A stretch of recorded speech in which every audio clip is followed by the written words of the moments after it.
Right Talk Radio, Forward Radio, Mastiff Sports and Shady News Radio. For more information, visit daremediagroup.com.au or mastiff.medias. That's right. You have me. I am the one. I'm the You're only tuned to the Sportcat show. That's right. And I'm all jacked up on Mountain Dew. yeah. Well, I wish. The Viva la Sportcat. Sportcat Uberales. See, I have fans. Viva la Sportcat. That's a message that somebody sent in. Sportcat. That's fans everywhere love the Sportcat. They do. I don't know why. I don't get it. You can send me a message like that. That actually came to me on Sportcat. What the hell is it? SpeakPipe? Speakpipe.com/Sportcat. You can shoot me a message. I also have, and I don't know why I'm probably asking for trouble, the Google text up at 404-492-6095. You can shoot me a text live into the show, and maybe I'll figure out how to show it. But I encourage everybody, we're live on Yerg's Radio, Rainbow Radio, Right Talk Radio, Forward Talk Radio. We're live on a lot of things. And Dare Talk Radio and Radio X in Australia. Come over and join our chat. We got a great chat. Beautiful Denise is here. Wendell, well, Wendell's always here. He sent me a message earlier where I think he made an AI song. So Chris is always here with us. Welcome, Chris. Chris says he has a question on the topic of his meetings. Yeah, we need to time that a little bit better. And I'm considering going, and I'll ask you guys about it. What do you think about 2 to 4 instead of 1 to, what the hell am I, 1 to 3? How about 2 to 4? Would that be better? Because that would not interfere with me at the Thin Line Rock Station, because I do a afternoon music show over there from 2 to 4 Tuesdays and Thursdays. So everybody should come over there and check it out. So, all right. Well, without further ado, let's figure out what the hell we're doing here. You push some more buttons. No, that wasn't the button. One of these days, I'll figure all these buttons out. Until then, yeah, good luck. Why can't I move myself? No, I can't. This thing annoys me. All right, so you'll have to bear with me, ladies and gentlemen. I'm rusty in the seat here, so I'll have to get back acclimated to being in the studio, only to probably go back to Knoxville in another week or two. Currently on the East Coast, it is 13:19. That's 1:19. And we want to say good afternoon to everybody in Chicago. Good morning in Denver and Los Angeles and Phoenix. Anchorage, it's 9:13. Honolulu, it's 7:19 a.m. Toronto, don't know why I care. London, it's 6:19 p.m. But our fans in Perth, we're overnight. It's 1:19 in Perth, 3:19 in Sydney. Adelaide, it's 2:49. Somebody please message me and explain the half-hour difference. I don't get it. And in Lord Howe, it is 3:49 a.m. We are your talk show overnight. Wendell says, it is not AI. Dale Boswell made it and sent it to me. Well, you know what? You need to help me out with that, Wendell, because I need something. I did a AI song for, where the hell was it? I did one for somewhere. I don't know where the hell was it. It turned out pretty good. I don't know where I put it. It's somewhere on here, and I liked it. But it, what was it? It was this one. Tune into the Sportcat show only on the Thin Line Rock Station. Yeah. Join us for live That's all discussions. AI. That's not even a human. And That's not even a band. So grab your favorite drink. Sit I just back, push some enjoy the buttons ride. and. The Sportcat show only on the Thin Line Rock Station. Yeah, that's for obviously Don't my miss it. radio station. So I made that with AI. I got to figure out how to do more of that. I enjoy AI. Chris says it's 3:49 a.m. Lord, how he loves it. All right, let's move on. We've got the time down pat. I always keep down here on the current time East Coast, and I use universal coordinated time so that if we ever have a question, there's the timestamp. So, all right, let me refresh this because it doesn't automatically do it. It shows us where it's day and night. I wish that if I probably paid, that would go away, but I'm not going to pay. It's day and night. It is currently sunny over South America, and the moon is over Africa, in case you're cured. Speaking of the moon, well, today it is a first quarter moon, illuminated 47%. So the next full moon is what? Later this or next month. So Moon phase is currently for today the first quarter phase. The phase occurs roughly 7 days after the new moon. Yeah, we had just had a new moon. I missed it. So exactly half of the moon will be illuminated and half dark. On the day of the first quarter phase, it is high overhead at sunset and visible until midnight when it sets in the west. First quarter phase is a one-day event, so enjoy it today if you can, because, well, there's lots of weather out there. We're going to talk about that. And so, all right, so we don't need all this. Today's moon sign is Capricorn. I have no idea what that means. Somebody tell me. All right, so move on, because I don't know. Today in history, 1571, Caravaggio is born. Italian painter Michelangelo Caravaggio, I did not know that, is born in Milan. He trained as a painter in his home city, then moved to Rome, and quickly made a name for himself as an artist and a troublemaker. After he was involved in a brawl in 1606 that ended the death of a wealthy gangster, he fled to Naples. So that's pretty cool. I didn't know that. While there, he focused on art once more and soon established himself as one of the leading artists of his generation. His famous works include the Judith beheading and something Medusa. He continued to get in trouble, though. He got into more violent clashes. This was before we had guns. Remember that. There was no guns then. With some even saying that his own death in 1610 was actually murder and not a fever, as is widely believed. 1829, Scotland Yard is established. Scotland Yard is the headquarters for the newly established Greater London Metropolitan Police Department. It opened in England with Sir Robert Peel, a British politician, established the police force while serving as Home Secretary. He is known as the father of modern British policing. He is credited with developing the Peelian principles, the ethical requirements that officers must follow. The original 1,000 constables in Scotland Yards were called bobbies. Is it bobbies or boobies? Or peelers, with the former especially remaining in use to this day, while the police force itself become informally known as the Scotland Yard. We need to search up the ethical requirement, because I'm curious as to what that is, because so many officers right now are being labeled names that are horrible and they shouldn't be. And for what it's worth, I am definitely against it. So we need to, let's just do it right now. Peelian principles. See what the heck that means, because I took an oath. It's a set of 9 guidelines for ethical law enforcement established by Sir Robert Peel in 1829. They emphasize the fundamental purpose of the police is to prevent crime and disorder. The authority depends upon public approval and cooperation. Well, there's a key word right there. And they should use physical force only as a last resort. Agreed. And these timeless principles form the foundations for community policing, is still central to modern policing. The basic mission is to prevent crime and disorder. Public approval is essential. We're not going to have that in today's world. That's not going to happen. Public cooperation is vital. Nope, that's not going to happen. Physical force should be used sparingly. Decrease as a necessity in public. Seek public favor through impartial service. Well, we're not abiding by that today. Physical force should be used only when absolutely necessary. Agreed. And the police members are members of public, paid to perform duties that are incumbent upon every citizen. Doesn't mean you need to tell the world who they are and dox them. Police must focus on their executive functions. It sounds like paperwork. The test of police efficiency is the absence of crime and disorder. Well, lots of cities right now where that's not actually happening. Yes, peelers. I had never heard that term.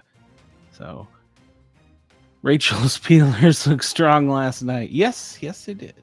Yes, they did. 1982, the Chicago Tylenol murders begin. Anybody remember that? 5 dead after taking Tylenol capsules filled with cyanide. Over the course of several days, 7 people died after taking Tylenol pills they did not realize were laced with cyanide. A 12-year-old girl named Mary Kellerman died in the suburbs of Chicago after taking an extra-strength Tylenol, becoming the first of 6 people in the area to sooner turn up dead after taking the same medications. Investigators later found cyanide in capsules and determined that someone had placed the poison in bottles after they were put on shelves. No one was ever convicted of the Chicago Tylenol murders, but the incident led to packaging reforms and federal anti-tampering laws that remain in effect to this day. Is that where all those bottles came where you can't open them? 1988, NASA launches its first mission since the Challenger disaster. Space Shuttle Discovery was launched from the Kennedy Space Center in Florida. It is known as the Return to Flight mission. It was the first manned space flight since the Challenger disaster 3 years prior. The Discovery had made 6 previous trips into space between 1984 and 1985, but after the Challenger explosion, NASA overhauled the Discovery to ensure there would not be a repeat of the tragic event, which left all 7 crew members dead. During a 4-day space mission of the Discovery, its crew paid tribute to those lost in the Challenger disaster. And Chris says, I remember that well. We were terrified around here to take Tylenol for years. I was a child and I remember it because growing up, well, as you know, growing up, most of the time, that's what they give kids is Tylenol. And that's probably, I think that's the only thing I ever had. Someone had told my mom, I don't know where this information came to, that I was allergic to aspirin. And so they wouldn't give me aspirin. So I could only take Tylenol. I later found out wasn't the case. I don't know where that information come from. 1990, police find the body of Regina Walters, a victim of a serial killer, Robert Rhodes. Police found the body of a victim at a truck, as known as the truck stop killer, Robert Ben Rhodes. At 14 years old, Walters ran away with her boyfriend and made it to Pasadena before crossing paths with Rose. The nightmare began after the couple accepted a ride from the serial killer. Rhodes promptly kills Walter's boyfriend and imprisoned her in his own traveling torture chamber for months, taking photos of her throughout her imprisonment. He would later kill her and dispose of her body in a barn off of Interstate 70. Well, that's a new thing. I don't know what I'm not going to push it because it's just probably pop-ups. I'm done with pop-ups for the day. Y'all have no idea. On this day, 522, Darius of Persia kills the Magian usurper Golamata, securing... Chris, you're going to make fun of me. Securing his position as king of the Persian Empire. 480, Battle of Salamis. Greek fleet under testicles defeats the Persian fleet. Good God. It's too early for this. 1567, War of Religion breaks out in France as Huguenots try to kidnap King Charles IV. That doesn't sound like it worked out well. First units of the London Metropolitan Police in 1829. We discussed that. 2008, the Dow Jones average falls 777.68 points.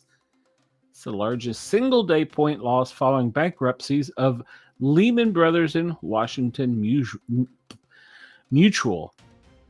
Let's see. Chris says, my mom got the idea I was allergic to chocolate for some reason. I had to eat white chocolate, which sucked. I secretly ate regular chocolate and never got sick. It was all bullshit. Yeah, I don't understand. Sometimes these things doctors put out there, and I don't know. 1948, Hamlet, directed by and starring Laurence Olivier, opens at the Park Avenue Cinema. It was the best picture in 1949. 1984, Prince, Let's Go Crazy. I'll play that tomorrow on the radio.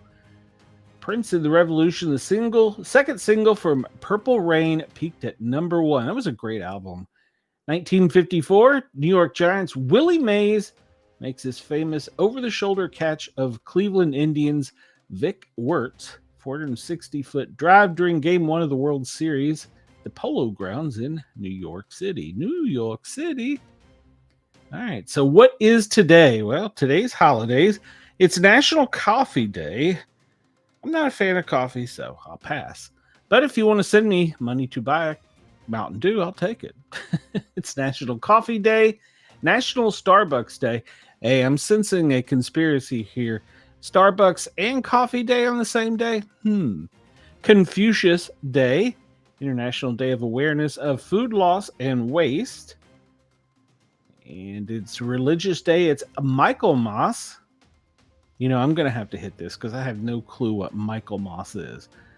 It is celebrated on September 29th every year in honor of the three archangels, Michael, Gabriel, Raphael. On Michaelmas, families spend the day doing good, dancing, singing, and at the end of the day, sharing a feast of freshly baked bread, roast goose stuffed with taters, veggies, and herbs. It's also the season for picking blackberry with friends and family. I did not know that this was a thing. So it's the Feast of the Archangels, Feast of St. Michael's, Gabriel, and Raphael. The Feast of St. Michael's and all the angels is celebrated by the Roman Catholic and Anglican churches and was first observed in Europe. Okay, well, before the end of the day, blackberries have to be picked and eaten because it is believed that on the day St. Michael's drove the devil out of heaven, he landed in a blackberry bush, which he spat on and cursed. These days, Michaelmas is celebrated by attending Mass, feasting with loved ones, dressing up, and doing good. Okay, well, that sounds like a noble thing. I like to dance. It's another story, though, right? All right. Onward we go. Confucius Day, International Day of Awareness of Food Loss and Waste. National Biscotti Day. Do not like that. National Goose Day. I don't think I've ever had a goose. Mrs. Sportcat doesn't like stuff like that. Don't ask me. National Police Remembrance Day. National Silent Movie Day. We all have a favorite silent movie. VFW Day. World Heart Day. All right. And let's see. Yeah. Let's move on to the next one and see what else we got. See what other kind of trouble I can get into. And Urban National Wildlife Refuge Day. I got a story about that here in a bit. National VFW Day, National Coffee Day. Let's look at see who has birthdays and events. Let's skip forward a little bit here so that we get up closer to where my listeners will know. Joseph Bank Rhymes, botanist and parapsychologist, which is the study of paranormal. Interestingly enough, I took classes to be a parapsychologist, and I'm still nutty as shit. Batshit crazy is the diagnosis. Gene Autry, he was born today. Entertainer known as the Singing Cowboy. Okay, I'm just going to detour for a second. You see this thing? This is a bang stick that shoots salt to kill flies. I got to tell you, that thing is underrated. If you want to entertain your family, get one of those. I'm just going to leave it at that. George Jenkins, he was the founder of Publix. My favorite grocery store. Vincent Delmonico, founder of the Napa Valley Wine Train and co-creator of Rice-A-Roni. Hey, I like Rice-A-Roni. Stan Bernstein, author, illustrator, and creator of the children's book series, The Bernstein Bears. All right, so we should have asked him before he died the correct spelling before time shifted. Jerry Lee Lewis, he's considered to be rock and roll's first great wild man. Larry Linville, he was remembered for his role as Major Frank Burns. Everybody loved to hate Frank. Mike Post, composer best known for his television theme music from the A-Team, NYPD Blue, Rockford Files, Quantum Leap, Magnum P.I., Hill Street Blues, Hill Street Blues, love that one, and Law and Order. Andrew Dice Clay, who doesn't like Andrew Dice Clay, a popular 80s stand-up comedian. Adam Segal, a cybersecurity expert. So, Chris says, most important silent movie was the Zapruder, I'm probably pronouncing that wrong, showed us when our country was stolen and how how stupid the average American was.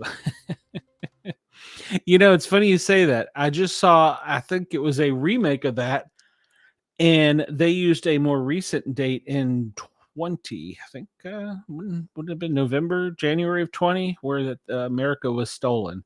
It was a remake or a play on that, Chris.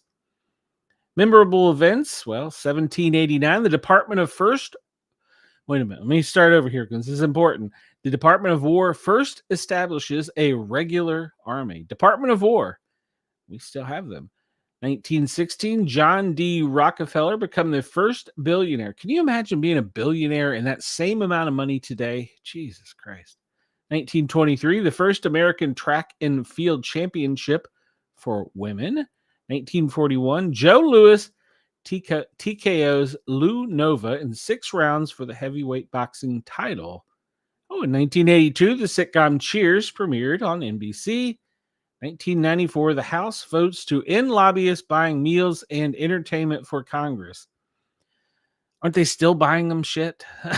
Isn't that a thing? Oh, wow. 1996, the Nintendo 64 debuted. 2021, Fish and Wildlife Services declare 23 species of bird, fish, and other wildlife extinct. Wendell, I think Bigfoot was one of them. Let's see here. We haven't found him yet. Poor fella. All right. The Old Farmer's Almanac. I'm going to be a little rusty at this one because it's going to take a few extra pushes of the button for me to figure this one out. Today is the 272nd day of 2025. 83 days until winter begins. Not a fan. And the question of the day, if anyone in the chat wants to try it, we'll reveal the answer. Which area of the United States has the most thunderstorm activity? All right, so upcoming holidays, Michaelmas, which we discussed. And of course, October is fast approaching. Yom Kippur begins October 1st. October 4th is Feast Day of St. Francis of Assisi. All right, so what's anybody got a guess? I'm going to say it's Kansas. Which area of the United States has the most thunderstorm activity? And boom. In the continental United States, that would be Florida. Okay. Whoa, go away. That would be Florida, all right, which is an average of 80 to 90 thunderstorm days per year. The region with the fewest is the Pacific Coast, averaging fewer than 10 a year. All right, well, you learned something today. I was going to go with Kansas, but all right, learned something there. What's the puzzle today? Soon as I'm made, I'm sought with care. For 1 whole year consulted, that time elapsed, I'm thrown aside, neglected, and insulted. What is being described? Any guesses, anyone? What's the the new year baby called? That's it. All right, we'll look at the answer here real quick. Soon as I'm made, I'm sought with care. For 1 whole year consulted, that time elapsed, I'm thrown aside, neglected, and insulted. What is being described? An almanac. Okay, well, it's not the New Year's baby or, hey, fruitcake from your aunt. Let's see. Today is the best to begin logging. Chris, if you got any logging to do, harvest above ground crops, set posts, or pour concrete. All right. Word of the day, sunrise, sunset. Well, that's the visible rising and setting the sun's upper limbs across the unobstructed horizon of an observer whose eyes are 15 feet above ground level. I'm educating y'all today, and you're getting this for free. Let's see here. And they're talking about the fall forecast of leaves. In Georgia here, well, it's going to be pretty decent. Tennessee, it's going to be pretty decent. But throughout the Northeast, up into the Midwest even, it's not going to be as good. But it's going to be cool and dry up in those areas. Where here, we're going to be warm and dry. So, all right, we'll get into the weather a little bit more here in a bit. We talked about today's moon phase was the first quarter. And the full harvest moon will occur on Monday, October 6th of 2025. Chris says, I don't even log off accounts. Fair.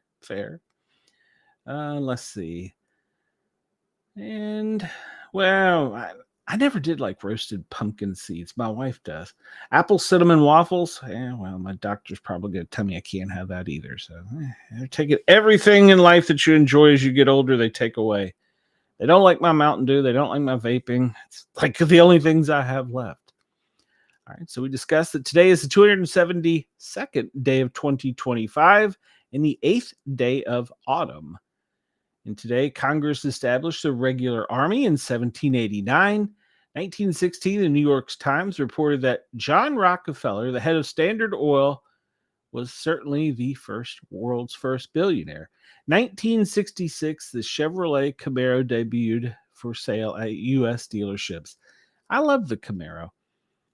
NASA launches the STS-26, the 26th Space Shuttle mission, the first since the Challenger. And we talked about birthdays. Today's facts. Yeah, I'm just going to skip that because I can't read it. Today in sports, in 1951, NBC broadcast a college football game between Duke and University of Pittsburgh. It was the first live sporting event to be televised nationwide. 1951. Today's quote, virtue is persecuted by the wicked more than it is loved by the good. Today's number, 77.68. It's the points lost by the Dow Jones in 2008. And that's pretty much it. All right, so let's see. What else do we got here? Yeah, we did that one already. What else do we have? Let's see. We got other things hiding down here. So this was breaking as we were coming live. Everybody was freaking out because they said a Secret Service vehicle was bombed. Well, no, that's not actually what happened. And my buddy, Penguin 6, was the one that scooped it. So a fire broke out in the trunk of a Secret Service cruiser, providing security for security. We're going to try this again. A fire broke out in the trunk of a Secret Service cruiser. They were providing security for Benjamin Netanyahu's visit. The fire was quickly extinguished and the fire marshal is investigating. So nobody panic as they were doing, but my buddy, he broke it first. So give him credit. Always give him credit. Yeah, it looks like a Ford. And let's see. You can't really see. They must have got to it pretty quickly. Because, well, I mean, I guess there was stuff burned, but doesn't look like it was like bad enough for everybody to be freaking out the way they did. I mean, they were going nuts on the internet. They was like, oh no, the Secret Service vehicle's burning. What are we gonna do? Put it out. Put it out. All right. And so, in case you don't know it, for all my prepper followers and my world is coming to an end fans, what to know about tomorrow's secret meeting with the top U.S. military officers in Quantico. This has been breaking for 2 days. This has the media. They're just all tore up about this. So I should read War Secretary Pete Hegseth summoning of senior military leaders to Virginia for a Tuesday meeting bewildered military and congressional officials. And then to add more chaos, President Trump, he announced he's going to attend to the Hush Hush event.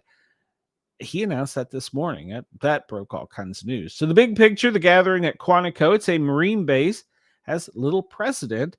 The president's appearance adds heightened security questions to the already massive event that will bring together the nation's top generals from around the world. Driving the news, Trump billed the event as a very nice meeting talking about how well we're doing militarily in a phone call with NBC News, confirming that he planned to join the hundreds of military leaders at the meeting. War Department and White House have secure ways to communicate across countries and time zones. Axios' Colin Demarest reports that it's unauthorized to have leaders simultaneously depart their stations. The gathering that Trump is framing as sort of a military pep rally came after months of high-profile retirements and removals that wiped away decades of the country's national security experience and a historic rebrand to the Department of War. Hegseth called on leaders stationed around the world to attend the meeting earlier this month without giving any reason, according to the Washington Post. So who will attend? Well, the Post is reporting that the order directed all generals, officers, and commanders from grade 0 through 7, 0 through 10, and general officers, senior enlisted advisors to attend, but did not apply to top officers who hold staff positions. So the classifications from 0 through 7 and 0 through 10 refer to generals and admirals. The summons included commanders in critical regions like the Middle East and the Indo-Pacific. Trump told NBC News, "We have some great people coming in," a group he'll now accompany just days after directing Trump troops to war-ravaged, that's a quote, war-ravaged Portland, Oregon.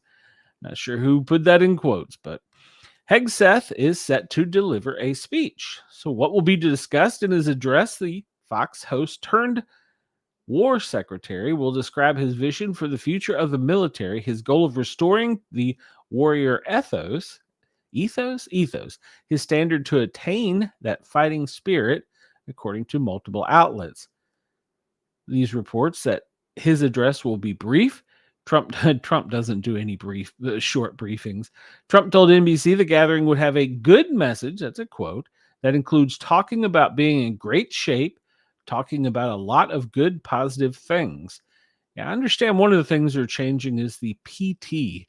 They're probably going to go back to the old school where you PT'd. The chair force doesn't stand a chance. He continued, "You know the expression esprit de corps. That's all it's about. We're talking about what we're doing and what they're doing and how we're doing." The White House has not immediately responded to Axios to confirm whether or not the president will deliver remarks. If he's going to go there, I'm going to guess he probably will. So, between the lines, since his contentious confirmation, Hegseth has pledged to rebuild what he calls the warrior ethos and vowed to make America lethal again. I'm on board for that. During his tenure, the administration has axed projects and people deemed redundant are old school, Demers reports, and distanced the Pentagon from traditional forums in favor of friendlier channels. Hegseth also helmed the administration's forced ouster of transgender service members and declared diversity, equity, and inclusion incentives to be, quote, dead. By the numbers, on top of the firing of prominent figures like General C.Q. Brown Jr., Hegseth also called for the leadership to cut military's 4-star generals and admirals on active duty by 20%. What have administration officials said about the meeting? Well, Trump praised Hegseth's meeting during a Thursday White House appearance. "Let him be friendly with the generals or admirals from all over the world," the president said. He also questioned, "You act like this is a bad thing. Isn't it nice that people are coming from all over the world to be with us?" Vice President Vance joined in by saying he found it odd that reporters had made it into such a big story. He said it's not particularly unusual that leaders would come for a visit with the secretary. Well, where is it? We've discussed that. It's going to be in Quantico, which is about 30 miles outside of D.C. in Prince William County. It's an educational hub and military installation for Marines and FBI. It houses the Marines Combat Development Command, and it's also home to the FBI Quantico Academy and DEA, Drug Enforcement Agency, training facility. And what to know about it? Well, like I said, it's a base just outside of Washington, D.C. It's in Prince William County, what is considered Northern Virginia. Chris says, "We have nuclear weapons. When were we not lethal?" Yeah, speaking of that, we threatened to use some of them a couple days ago. And I like his quote, "Nobody has ever seen a bigger or more important meeting ever assemble. It's really remarkable and amazing thing."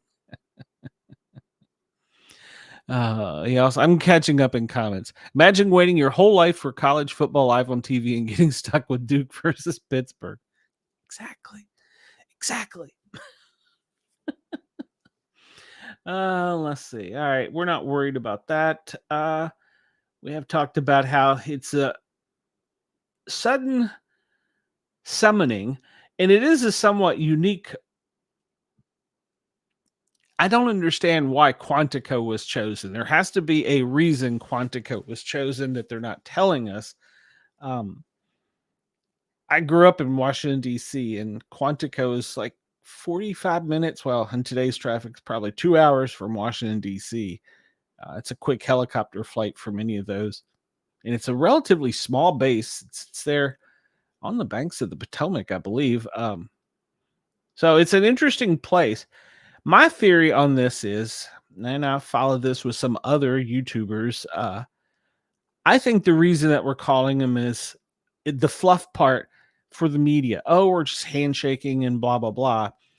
I think somehow our secure comms have been compromised, and this is one of the only ways of meeting with everyone to bring them up to speed on current events and probably how they're fixing the problem. That's just a guess. I have no bones in it. Don't at me, or if you're listening, Pete, don't come get me. So, all right. So this was also breaking as we went live. Trump is threatening to tariff movies 100% if they're made outside of the United States. President also slammed California Governor Gavin Newsom as weak and incompetent. This comes to us from Entertainment Today, Entertainment TV, actually. President Trump is renewing his threat to impose a 100% tariff on films produced outside of the United States. In a Monday morning social media tirade, Trump once again set his sights on Hollywood, attacking California Governor Gavin Newsom and promising big tariffs on movies made overseas. This is his post. Our movies making business have been stolen from the United States of America by other countries, just like stealing candy from babies, he wrote on Truth Social. California, with its weak and incompetent governor, has been particularly hard hit. Therefore, in order to solve this long time, never-ending problem, I will be imposing a 100% tariff on any and all movies that are made outside of the United States. Thank you again for attention to this matter. Make America great again. He's done this before. Just to give you a little insight to Hollywood, not all movies are made in California. In fact, Georgia is one of the largest movie production areas in the country. They have Marvel, they have HBO, which is there's a multitude of people. They have Paramount. So the industry is thriving here in Georgia. But the problem with this tariff is, how is it going to be defined? Because you may make the movie here, but then to send it to editing and stuff, you may send it outside of the country to have it edited and the audio put together. So is that going to mean that that movie, even though it was filmed in the United States, that it is going to have this tariff? And the other thing is, certain movies can't be shown in other countries, for instance, China. But if those filmed outside of the country are shown there, to be brought over here, is that going to be tariffed? There's a lot of questions about this and how it's going to work out. So there's a lot of uncertainties, and hopefully this will get worked out before he goes nuts and does something else. All right. Well, if you were listening to Yerg's radio earlier, you heard about they're going to shut us down. The world's going to end at midnight tomorrow. Yeah. Democrats keep on insisting on negotiating with the threat of a government shutdown. And as I write this comes to us from Hot Air. If you want to go check them out, the headline is a last-ditch attempt to avoid a shutdown. Trump meets with Democrats this afternoon. We'll look at his schedule here in a bit. As I write this, a shutdown is 36 hours away. It's more than that. If nothing changes, or it's less than that now, I'm sorry. If nothing changes, the government will shut down Tuesday night, that's tomorrow night, midnight Eastern, our time. However, the president has agreed to a meeting with Democrats this afternoon as a last-ditch attempt. Democrats and Republican congressional leaders are heading to the White House for a meeting with the president on Monday in an effort to avoid a government shutdown. Both sides have shown hardly any willingness to budge from their entrenched positions. If government funding legislation isn't passed by Congress and signed by the president on Tuesday night, many government offices across the nation will be temporarily closed, and non-exempt federal employees will be furloughed, adding to the strain on workers and the nation's economy. All this happens in advance of the last chance to avoid a shutdown tomorrow, when Senate Republicans will once again bring a clean CR bill passed by the House up for a vote. Democrats argue that Trump's agreement to hold a meeting shows he's feeling the pressure to negotiate. They say that because Republicans control the White House and Congress, Americans will mostly blame them for any government shutdowns. But to hold on to their negotiating leverage, Senate Democrats will likely have to vote against a bill to temporarily extend government funding on Tuesday, just hours before a shutdown, in a comfortable position for a party that has long denounced shutdowns as pointless and destructive. Everything prior to that vote is just Democrats elbowing for position. Their message heading into this is going to be, we tried to negotiate with Trump and he said no. That's the message they want because their voters really only care about opposing Orange Man and probably couldn't name Republicans in the House and Senate who are actually running the process. There you go. That is well said, because because if you're not educated about your senators and congressmen, then you're part of the problem. So Wendell wants to know, so why are 800 generals meeting? Well, Wendell's, I don't think it's the end of the world. Like I said, my belief is, of course, they can't say this publicly, is that the secure comms have somehow been infiltrated or tampered with or somehow damaged. Please don't come get me, Pete. And this meeting is to sit down one-on-one and say, hey, we're opening up new lines of comms that are clean, and these are the ones, maybe to flush out some people. I don't know, but I don't think it's as big a deal as the media is making it out to be. Yes, it's not happened since the Vietnam War, maybe, or Korean War. It's been forever since it happened. May have been before that. May have been at the start of World War I. But at any rate, I don't think it's as big of a deal as the media is playing it to be. Now, we'll see. Is this a security risk for the United States? Yeah. We're going to have all of our top cabinet there. We're going to have all of our top military there. And now the president's going. We'll look at the flight restrictions in a bit. I'm sure they've already opened them up, and you probably can hardly fly up the Virginia coast. So anyhow, if you want to read this whole article, you can go over there. But they're meeting today to see what's going to happen. And one side says it's bad. The other side says it's badder. There you go. So there you go. We talked about this. The chaos of everything's going to be the government dysfunction. They'll shut down tomorrow. So I hate to report this story. I actually contemplated not even covering this, but so many people have been reading and want to know about the Michigan church shooter. It happened over the weekend at a Mormon church. Apparently this deranged criminal drove his pickup into the doors of a Mormon church, opened fire, and then set it on fire. So apparently they are believing that he had a hatred of the Mormon faith.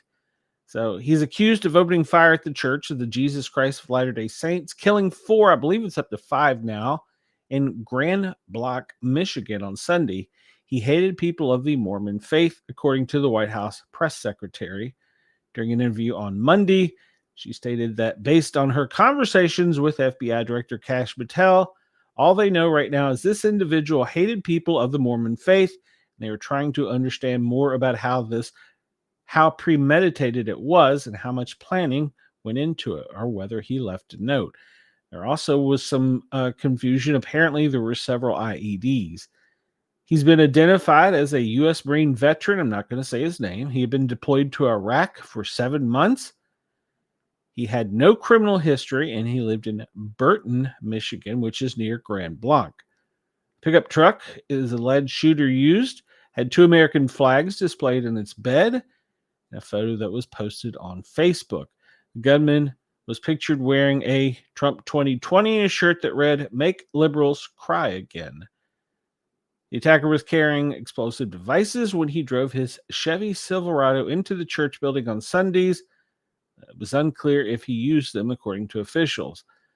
So that they believed he used gas to start the fire that eventually engulfed the entire building. The 40-year-old veteran allegedly opened fire on parishioners, I guess, with a semi-automatic rifle. 2 were killed from gunshot wounds. 2 more were found dead after first responders arrived. Another 8 were wounded.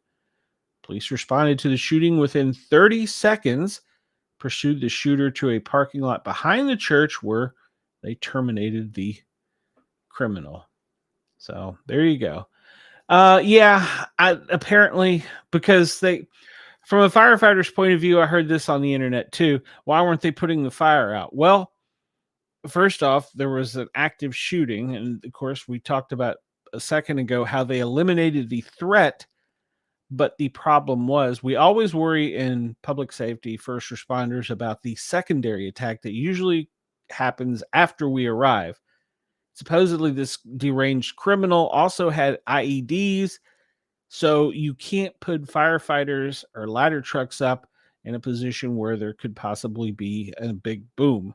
So, yeah, that's the reason that it burned so severely, pretty much burned to the ground. So, but that is the reason you can't put firefighters and paramedics in danger when there's a known or suspected big boom. So, we also had this happen out of Oak Island, North Carolina, a dockside shooting that killed 3, injured 8. 3 people were killed and 8 injured when an alleged U.S. veteran, we're hearing that's 2 now, was claiming he suffered from PTSD and fired into a dockside North Carolina restaurant, killing 3 and leaving 1 other fighting for their life. The suspect, who was named by the Southport Police Department, was arrested and charged 3 counts of first-degree murder, 5 counts of attempted first-degree murder, and 5 counts of assault with a deadly weapon with intent to kill. Additional charges are pending. Authorities said that we believe this was a targeted location. He acted in what we call a lone wolf, so he acted alone. It was highly premeditated from what they are seeing, and they feel that there are no other threats to the community, and an investigation is underway. The suspect was identified as a combat veteran, injured in the line of duty, and he suffered from PTSD. Southport Police Saturday, September 27, 2025 at 9:30 p.m., members of the Southport Police Department were dispatched to calls of shots fired with multiple injuries at the American Fish Company, which is at 150 Yacht Basin Drive, Southport. Interesting, as this was going on, my wife was mentioning to me, didn't we go there? I think we had been there, actually. So just prior to that, a boat with a single occupant was traveling in the Cape Fear River, paused briefly at the American Fish Company and opened fire, wounding 3 patrons, injuring 8 others. The boat then fled the area towards the intercoastal waterways in the direction of Oak Island.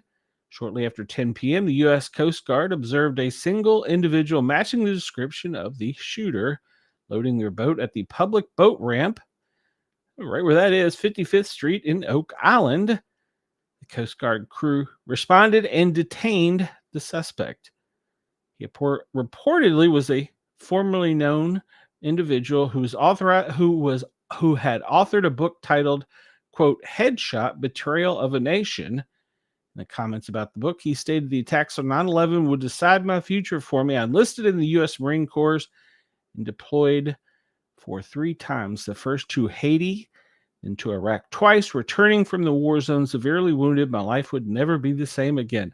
That's news. I did not know that he was an author of a book. I hate to hear this happening, but we need better mental health care for our veterans and first responders. I will argue that. In fact, if you follow my Wednesday night show, I'm going to have a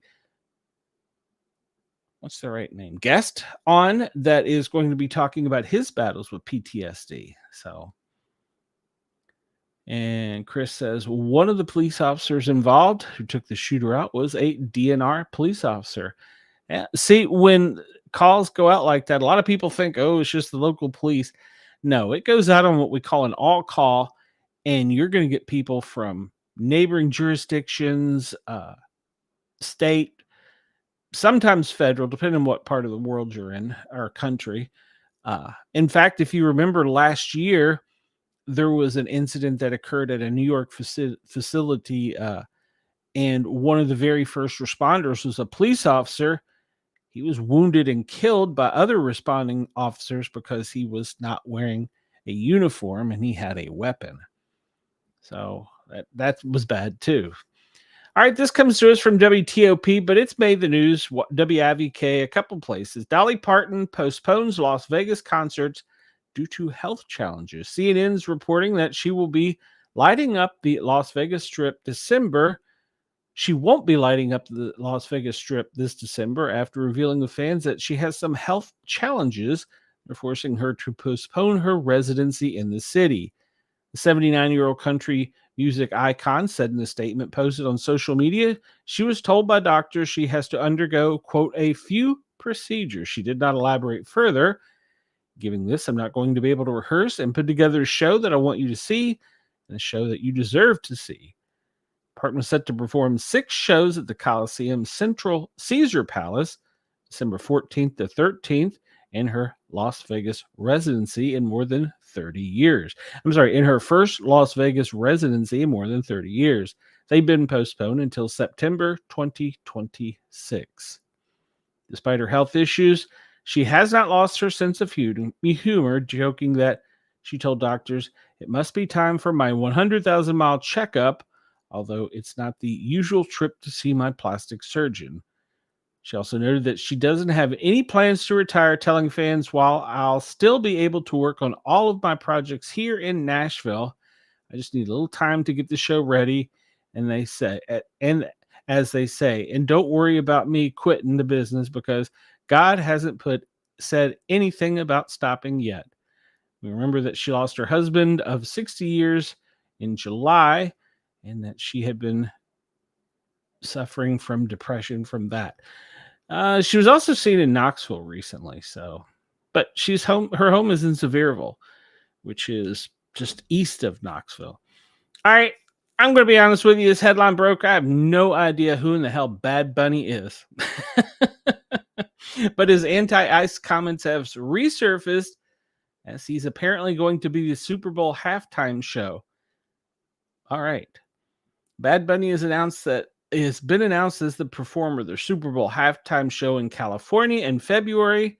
But not everybody is pleased with the news, and many are pointing to how contradictory comments about ice while calling out the Puerto Rico rapper in the NFL. Earlier this month, Bad Bunny shared why he chose not to include any stops in the United States during his upcoming tour that begins in November. The 31-year-old was asked by ID magazine if his decision had anything to do with deportations of illegals in the U.S., which is when he shared his thoughts on ICE. This is a quote from him, not me, don't at me.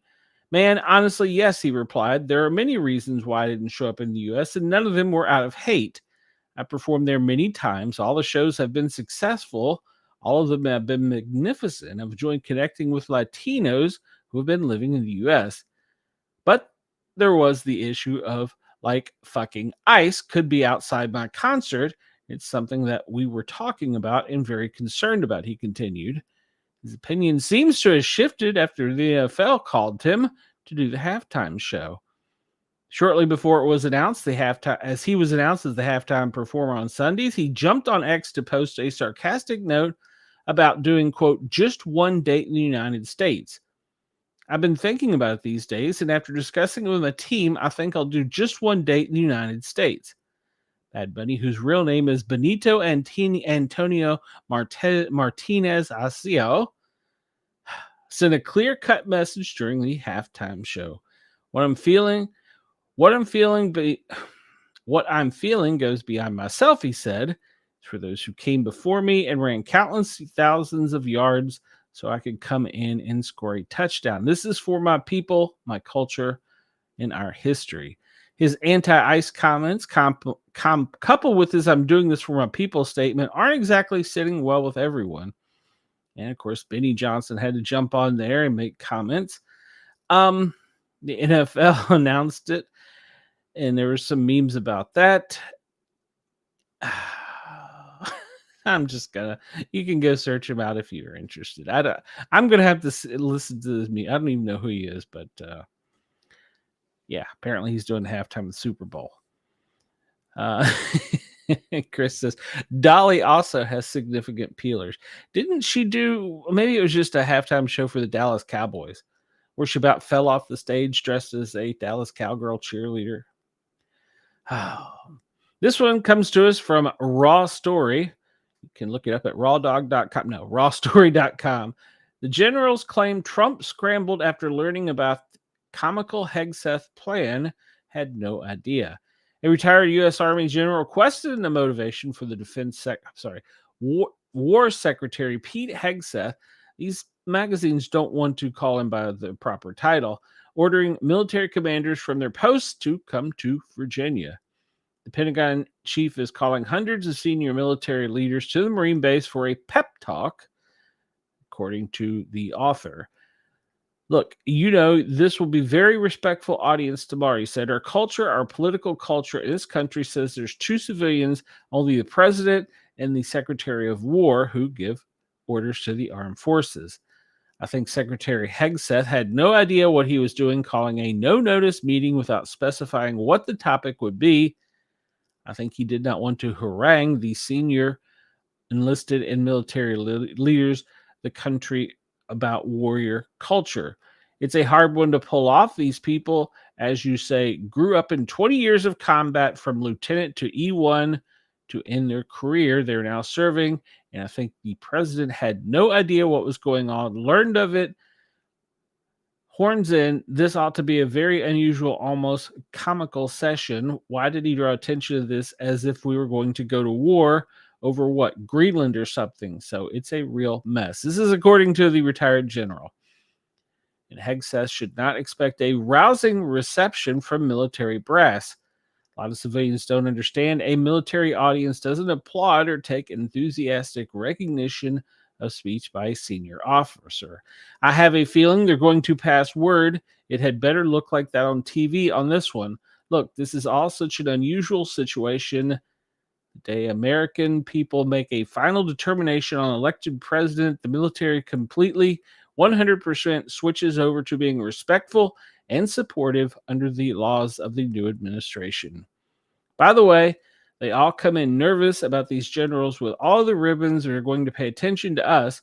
Normally, in about 3 to 6 months, they realize none of these people actually know what they're doing, and they're going to be compliant with our policy directives. The administration has been chaotic since Secretary Hegseth actually has a combat infantry badge, served in Iraq and Afghanistan, and is a Princeton grad. There's every indication that could have been very successful, but so far it looks shallow, sort of chaotic, and it's a drama that is going on. Well, there you go. That's one general's opinion. This is going to be an interesting day tomorrow. Our show tomorrow may take some sidelines just to follow live stuff that's going on there because it has potential to be chaotic. Chaotic is a different word for it. Chris says, I'm not worried about any potential criminal activity around my shows. It's just those damn law enforcement people. Exactly.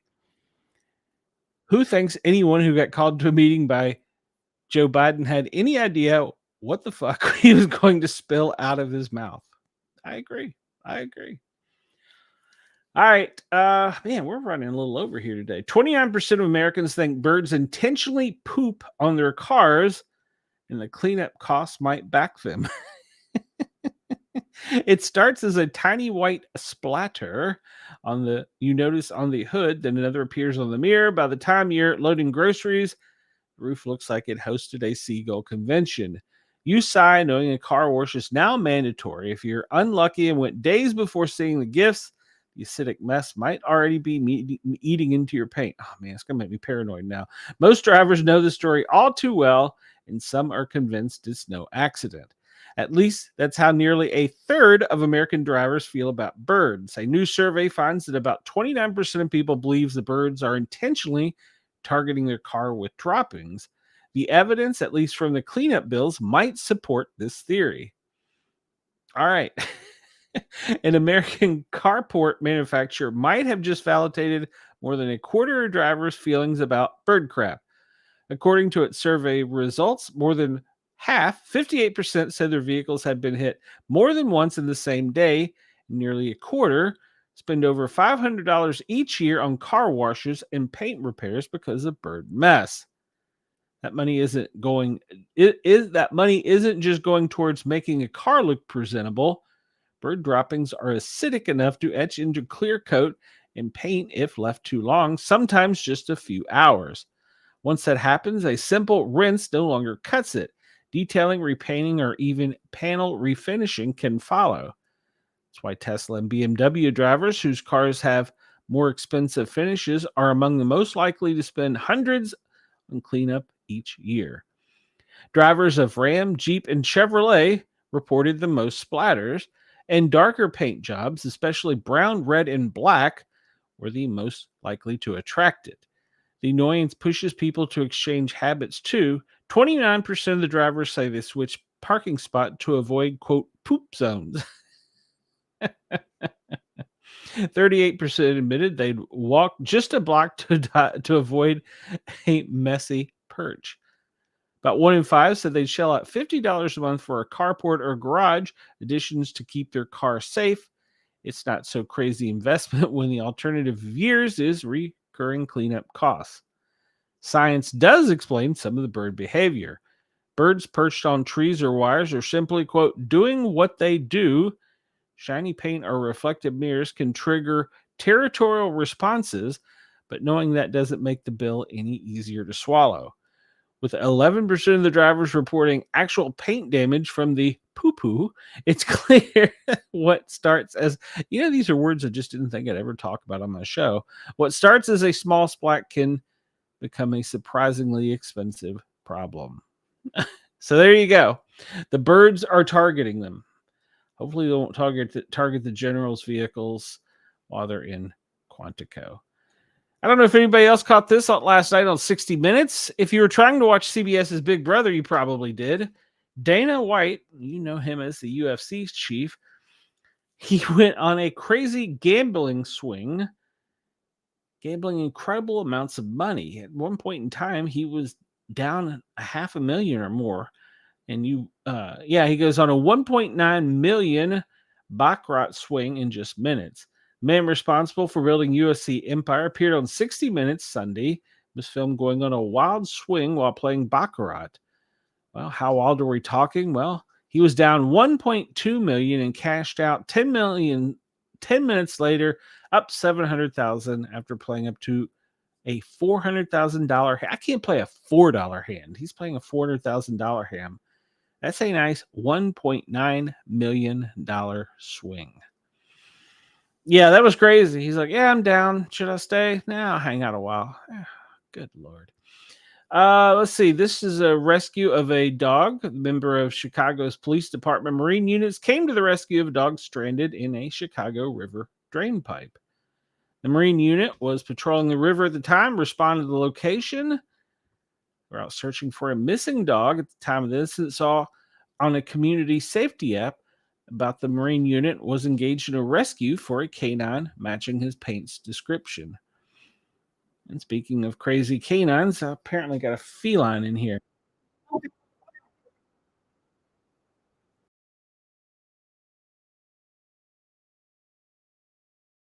at that. They're bringing him in. Ah, isn't that nice? So he met up with the Marine unit at the scene and was brought aboard their boat. And a diver was set out to retrieve him, but the rescue dog was nervous, and after a few minutes of coaxing her, well, she swam out to safety with the diver helping her out. There you go. Nice police public safety story. So this one comes to us from Motor Biscuit, and it's talking about hold on a minute. I got to do something here before I lose control of the situation. This one is about a military discussion by divers that they were told to forget that it occurred. Oh, don't go there. Go over here. Historians may tell you that a NATO fleet has never declared DEFCON 1, but author Chris Stiles claims he has evidence a 19-ship fleet went into full panic mode in October of 1960. Hold on, I got to send a message. There we go. All right. Historians may tell you that a NATO fleet has never declared DEFCON 1, but author Chris Stiles claims he has evidence a 19-ship fleet went into full panic mode in October 1960.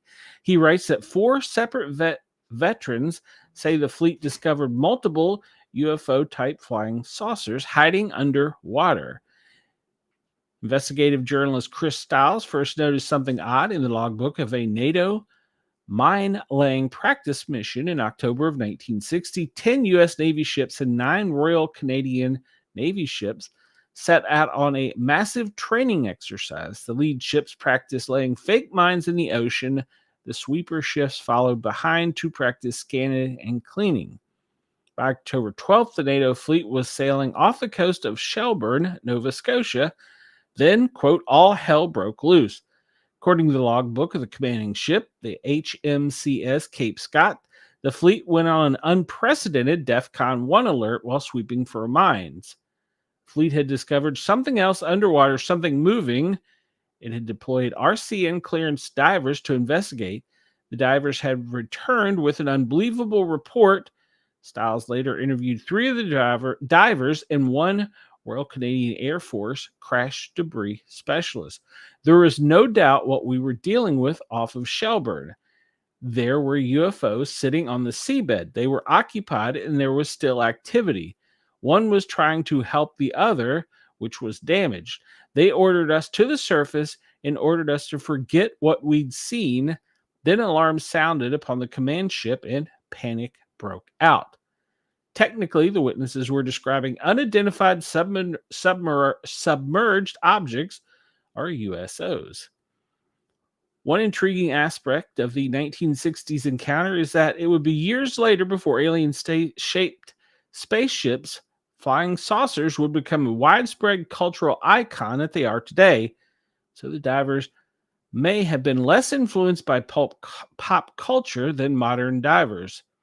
So was it an alien spacecraft or a scary encounter with a Soviet submarine?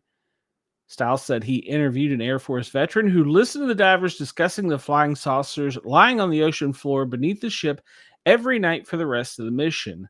But after the mission, a U.S. Navy officer insisted the object wasn't an alien spaceship.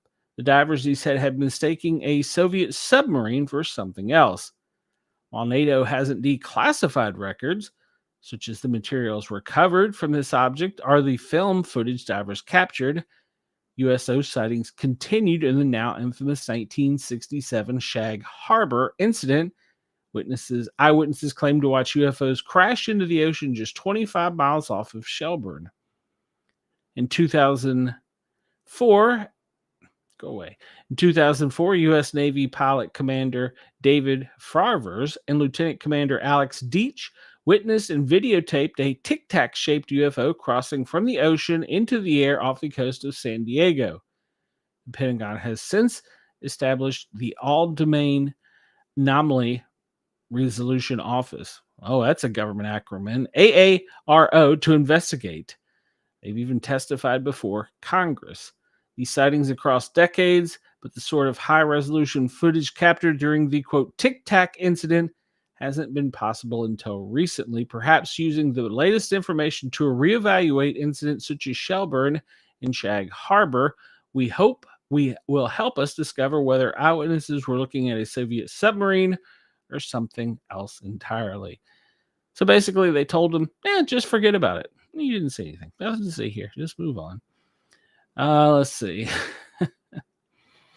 And Chris says 800 bird generals are being assembled to meet and discuss whose cars are to be shat upon. So if you follow sports, ESPN's Paul Feinblum is considering leaving ESPN to pursue a U.S. Senate seat as a Republican. So, and if you want to read that, you can go over to ESPN and check it out. They've got the full scoop over there. And college football fans can't get enough of Pudge the Cat. Who the hell is Pudge the Cat? Well, I asked myself that before bringing this article up. So every time a new college football season starts, fans are excited for the return of their favorite team. Beyond what is accomplished on the field, any team finds new ways to keep its fans engaged in its quest for glory. The Bowling Green Falcons know how to change the game in order to improve their image. The team has an internet frenzy about the introduction of Pudge the Cat. This is new to me. So who owns Pudge the Cat? Here's what we know at the person who takes care of the internet's favorite football feline. According to ESPN, Bowling Green starting long snapper George Carlson is Pudge the Cat's owner. The young player had no idea his exotic short hair feline would become an internet sensation thanks to its unique look. Pudge is now a staple of Bowling Green's online presentation. Every week before a game, the team shares images or videos on social media. Pudge's popularity goes beyond the idea the Falcons came up with. During the team's game at the University of Louisville Cardinals, the cat received his own locker room. What? The improvised space includes treats, a comfortable bed, and everything Pudge might require during the visit. This is why the internet is fantastic. Love me some Pudge. I didn't even know who the hell Pudge was. He apparently has a security team. Pudge the Cat. There you go. Who knew? Tennessee has a squirrel, don't they? Every team, I think, has something. So there you go. Pudge the... Who the hell? God didn't... I don't know. All right, so I woke up this morning after doing a long night of Big Brother, and I missed the football game, wondering, what the hell happened? Why did the Cowboys tie the Packers? Well, the Dallas Cowboys are no stranger to dramatic football, but few outcomes leave fans scratching their heads like a game that ends without a winner. Agreed. Football thrives on rivalries, momentum shifts, and big finishes, but every so often the scoreboard doesn't budge as time runs out. That's exactly what happened when the Cowboys and Packers clashed in a game that ended in a rare 40-40 tie. Many viewers were left asking the same question. Why did the Cowboys game end in a tie? And how could neither team claim the win after such an explosive showdown? Well, it comes down to the NFL's rules. Under the current NFL rules, both teams are guaranteed one possession unless the first results in a touchdown or defensive score. If neither side pulls ahead after the initial drive, plays continue a sudden death, but only until the 10-minute overtime clock expires. That's what happened when the Cowboys-Packers matchup, both offenses moving the ball but failing to break the deadlock. The game had fireworks throughout, with Prescott and Jordan Love trading touchdowns in a back and forth that showcased each team's offensive firepower. By the time regulation ended, the score was knotted at 40 apiece. Overtime gave both teams chances, but stalled drives, defensive stops, and clock management, yeah, I gotta know how that is, meant neither could land the final blow. NFL ties are rare, but are not heard of since overtime was shortened from 15 to 10 minutes in 2017. The chances of having a tie have crept upward. However, according to the Dallas Cowboys, this is the first since 1969. Fox Sports reports the Cowboys-Packer matchup was the second highest scoring game in NFL history, trailing only a 43 game the Raiders and Patriots in 64. For a tie, still goes on the record, and it matters down the stretch when they start doing seeding. So there you go. This is going to be something we talk about for years. And there was an Indianapolis player we're going to talk about for years because he dropped the ball before crossing the finish line. All right, I won't go over. We've got some other stuff to cover, but I will only highlight this. A viral video of a delivery driver escaping ICE has left some people impressed. You can check it out online. It's a really short clip on social media. You see that they were trying to stop a driver, and, well, he was on his bike, and, well, he kind of slipped away quickly. So ICE is out in full force in Chicago, and a lot of people are arguing that this is illegal. How far, my question to you is, how far is Chicago from the border? Answer that and you'll know the riddle. Chris says all ticket, stadium concessions, and merchandise revenue should be returned in the case of a tie. Exactly. Give me my beer back. Pentagon, well, 200 Oregon National Guardsmen have been federalized to go assist in Portland. So there's that. Once again, answer me this. How far is Portland from the border? Now, this one is a little bit more perplexing, but is welcomed by the governor. Federal reinforcements are arriving in Memphis this week. That's right. The Tennessee National Guard is going to be in Memphis, helping out with the police cracking down on crime in Memphis. 13 other federal agencies are as well coming in. So 300 state troopers will also be coming to Memphis. So Memphis is about to have a cleanup.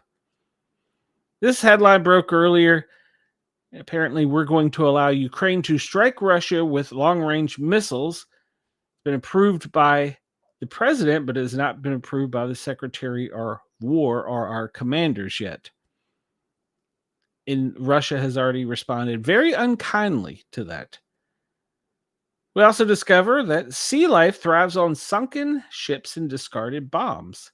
Pictured there is shipwrecks on the Potomac River in Maryland, where you can see nature is thriving. So apparently the barnacles and vegetation and sea life loves to thrive in those areas. I actually went out as a photographer for a Washington magazine or newspaper into the bay off of Mobile for Operation Reef X. I got many pictures of where they were pushing tanks off of an aircraft carrier. It's kind of cool. And as I was just bitching earlier, this story broke today. I'm not going to share it with Mrs. Sportcat because it'll just cost me a headache. But apparently, they're going to take vaping away from me as well. I take cigarettes. Now they're going to take vaping. Only thing I have left is hot sauce. That's it. They're taking everything away from me. And as you get older, that's what they do. They just like, yeah, you can't have that. All right. So finally, I was waiting on this. FEMA is updating because when we came online, FEMA had not updated their daily brief yet. Maybe all the chaos of the president deciding to go to Quantico delayed it. All right, so this comes to us from the FEMA National Watch Center, the daily operations briefing for Monday, September 29th. Where did my clock go? Why is my clock disappearing? It's supposed to stay on top. Always on top. Stay on top. There you go. This comes to us Monday, September 29th at 8:30 a.m. New significant incidents, well, tropical storms Imelda in the southeast and mid-Atlantic. Well, we're going to talk about that. They're monitoring rain thunderstorms in the Pacific Northwest to the southeast. Tropical activity, well, we got Humberto and Imelda, and there's another one down there, and there's 3 in the Pacific. So that was the most recent photos of Humberto and Imelda. This morning, we see that they were well off of the coast of Puerto Rico and of Florida, and they are anticipated to scoot up the Atlantic seaboard and out to sea in the most recent one. And let's see. Hold on, let me catch up on comments here. And he probably dumps lots of potential evidence in the river. Yeah, that's probably true. And Denise says, my bestie had a fire yesterday. Everything is gone. They say the dryer went on fire. Couldn't that happen? Actually, that is very, very possible. What happens is there's 2 things that happen. One, the dryer sheets. People don't realize that is extremely flammable. In fact, many people who like to light fires use them in, well, maybe alcohol. I don't know. I'm not an investigator. Maybe. But what happens is a lot of times the dryers will either overheat because they're not able to get proper airflow. And if they have dryer sheets, it can catch the dryer sheets inside the dryer on fire. That's a highly probable, but the most likely chance is that the dryer duct where it goes to the outside was improperly cleaned. That dust that builds up our lint from our clothes as it goes out to the outside, if that pipe or tube housing isn't cleaned regularly, dryer overheats because it's not getting enough air, well, boom, it'll start a fire. It's a very common thing. Dryer fires are common I mean, I couldn't tell you how many I've went on, and it's because of improper cleaning of the dryer vents. That's one. Or the dryer simply overheated. It could be because it wasn't getting enough air because of the vent, or there was too many in especially the older ones. A lot of people will reuse them over and over until they don't have any oil left in them. Well, that's drying them out even further. The oil is to hamper them from catching a blaze. So as they dry out, if you feel your dryer sheet has no oil in it, don't let it touch a spark, because poof, it'll be gone. So yeah, dryer fires are very common for that. I should actually have a show on that in October, where it's Fire Prevention Month, where we talk about things like that, because yeah, that's a very common fire.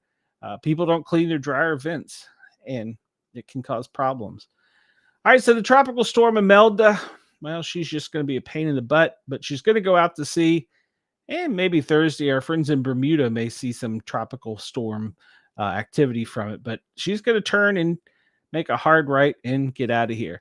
This history is going to be made with this, because the two hurricanes at one point in time were formed to meet, but now it appears that the one hurricane, the larger one, which was Humberto, is actually going to be pulling Imelda out to sea.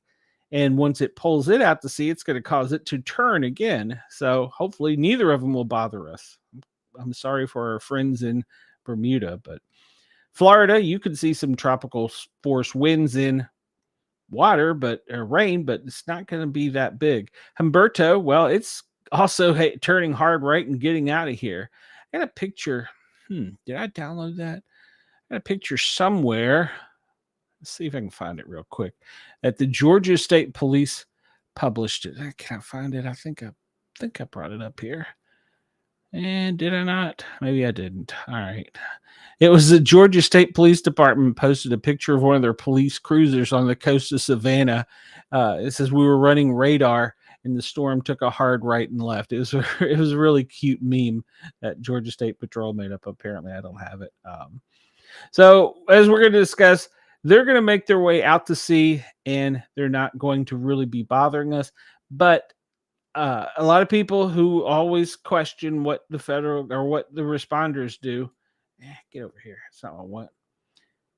I've been reporting for several days, if you follow the Sportcat Daily Gazette channel on YouTube, that teams from Vermont and Georgia and all places had been already forming to go up to the coast. And this doesn't have that. All right. I was hoping this would have that. So, yes, clean your lint traps, all of you. It's for everybody. So, yeah, they had already been positioning people off of the coast to go in case of the storm actually making any landfall. The Carolinas may still see some heavy rain, maybe even down as far as Savannah, but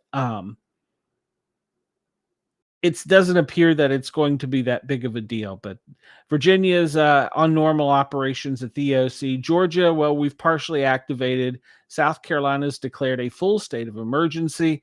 They've got people coming in from outside the state. I remember Vermont was one of the first to step up with their team going down.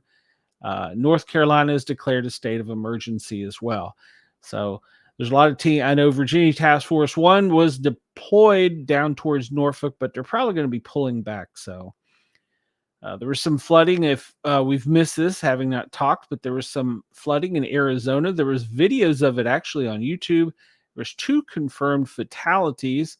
They say it may be more. And there's 1 still missing. So national weather forecast. We'll get into this a little bit more in a minute and update it some. Let's see. Current FEMA operating 16 field offices, 58 disasters, 7 emergency declarations. We're still working to repopulate 10 missions, 7 supported disasters, and 6 joint offices. And they moved people, see Vermont, they've moved them down into Maryland and Virginia. Virginia's moved further south. And then they've brought in teams from, I believe, Tennessee and Alabama towards the coastline. So they've already started moving people just in case. A lot of people don't realize that our task forces and emergency services were on the move 2 days ago. Oh, actually 3 now. Let's see. We're done pretty much with that. Let's take a look here. Currently, I'm going to refresh this because we've learned it's changed. The president's official daily schedule.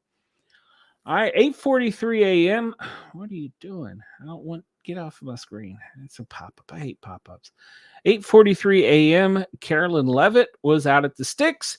And I think I've showed this to you before, but the Sticks is the walk-up area, the driveway to basically the portico or the Oval Office.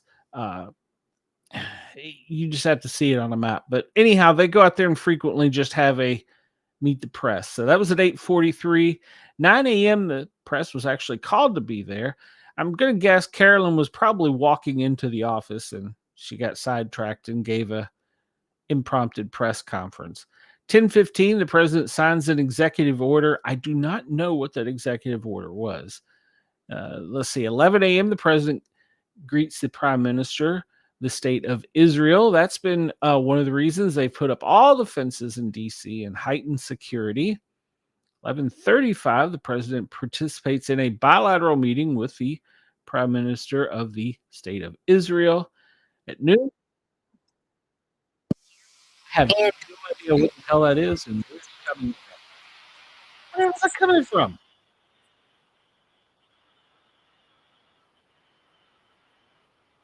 Okay, where is that coming from?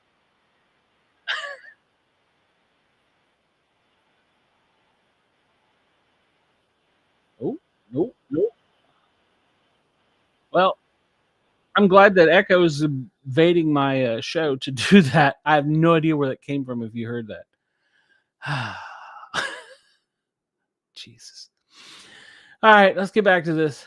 I have no idea where that came from. I literally have no idea where it popped up. All right.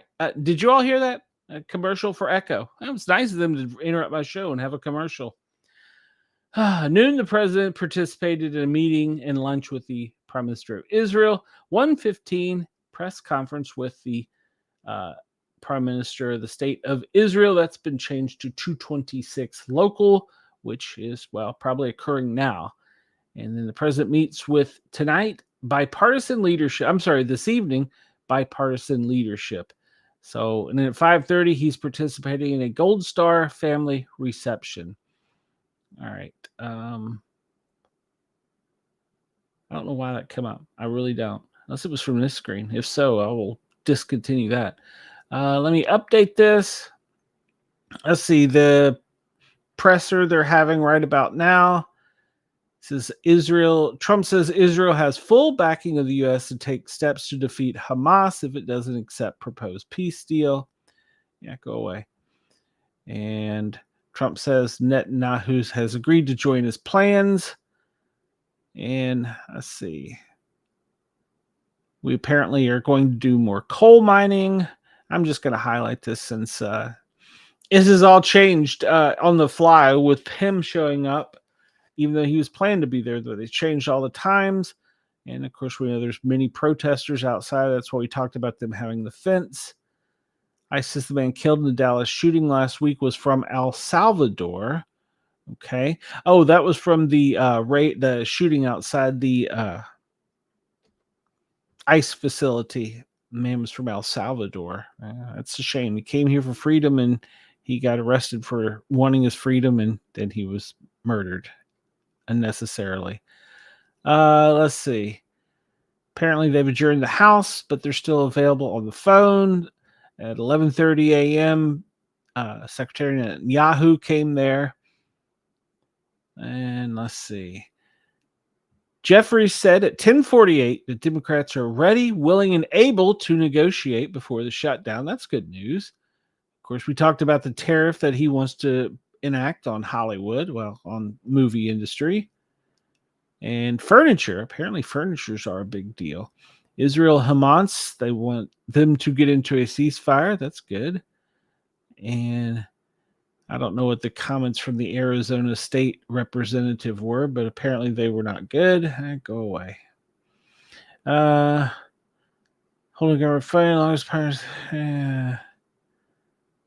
Okay. Whatever. I've read over the weekend that there were some very negative comments out after the incident in Michigan. All right, so let's get on to the daily briefing of weather. something that's not quite as depressing. Wow, we're going to be running over today. The forecast map, well, if you're on the East Coast, anywhere from Pennsylvania, Delaware, all the way down to the Keys, back around into the Gulf, over into Mississippi, you can anticipate some rain. If you're on the eastern seaboard, you're probably going to see more of it than the other areas of the country. And we see up here in Colorado, California, Nevada, Oregon, and Washington, that purple there, that's snow. There's potential for some rain coming in off the Pacific, blanketing much of the west, going over towards Wyoming, Utah, and the higher elevations in those areas, including Colorado. You could see some of that nasty white stuff. It's going to continue in Colorado tomorrow. That storm is going to be moving up the coast and continue to bring rain along the coast tomorrow, up into Virginia, along the Chesapeake Bay region, which ironically enough is where all the important people are going to be. And on Wednesday, well, it looks like both are out to sea, and as usual, Florida and the Gulf Coast can anticipate some rains, but there's heavier snow up in Washington, Idaho, and Oregon. So winter is coming. It's already anticipated up there. The chances of a tornado, very slim, but it will not be ruled out along the North Carolina coast because of the high winds from the incoming storm. As you can see, that's the place that's only got the highest winds, and there's other chances of hail are near zero. So the chances of the tornadic activity are lessened, but you can anticipate along the coastline with that storm some high winds, and one could spin off. The expected precipitation, well, we see in Washington and Oregon, they're anticipating that storm to come in and have in excess of almost 3 inches of rain. The higher elevations, it could be that nasty snow. Down here along the coastline, we look around Oak Island, they could get almost 2 inches. Down to Myrtle Beach, an inch with that storm moving in. Coming down here off of Jacksonville, they can anticipate maybe an inch of rain. And that's all because of the storm that's out in the Atlantic right now. We'll take a look at it real quick here, somewhere maybe. And we talked about the Weather Prediction Center. And most of this all along the seaboard is because of the hurricanes, snow in the west. It's not giving me anything further. All right. And from the National Hurricane Center, we see Imelda positioned right there off of the coast. Let's see, how far is it off of the coast? It doesn't tell us. Oh, can we go there? Here we go. Maybe. Well, that's kind of what I wanted, but I really would prefer.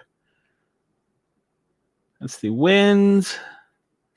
It's the potential rip current. Rip currents are going to be the biggest concern today, from pretty much the Chesapeake Bay down through the Keys. There's a high chance of rip currents today. So if you're out in those areas, please avoid going there. I can't make that bigger. Why can't I make that bigger? Oh, it's annoying me. All right, so we look at the winds. The winds aren't going to affect the East Coast very much, but right around the North Carolina area where it juts out there, ironically enough, Oak Island, you could see some high winds. Be aware if you're out. I know I have some listeners from Oak Island. Let's take a look real quick at what the Atlantic is showing, and we see, well, she's churning out there and causing that rain to move inland. And like I said, the brunt of it's going to be around the Oak Island, North Carolina area. And Humberto is expected to continue to merge and move to the right and move out of the way of us.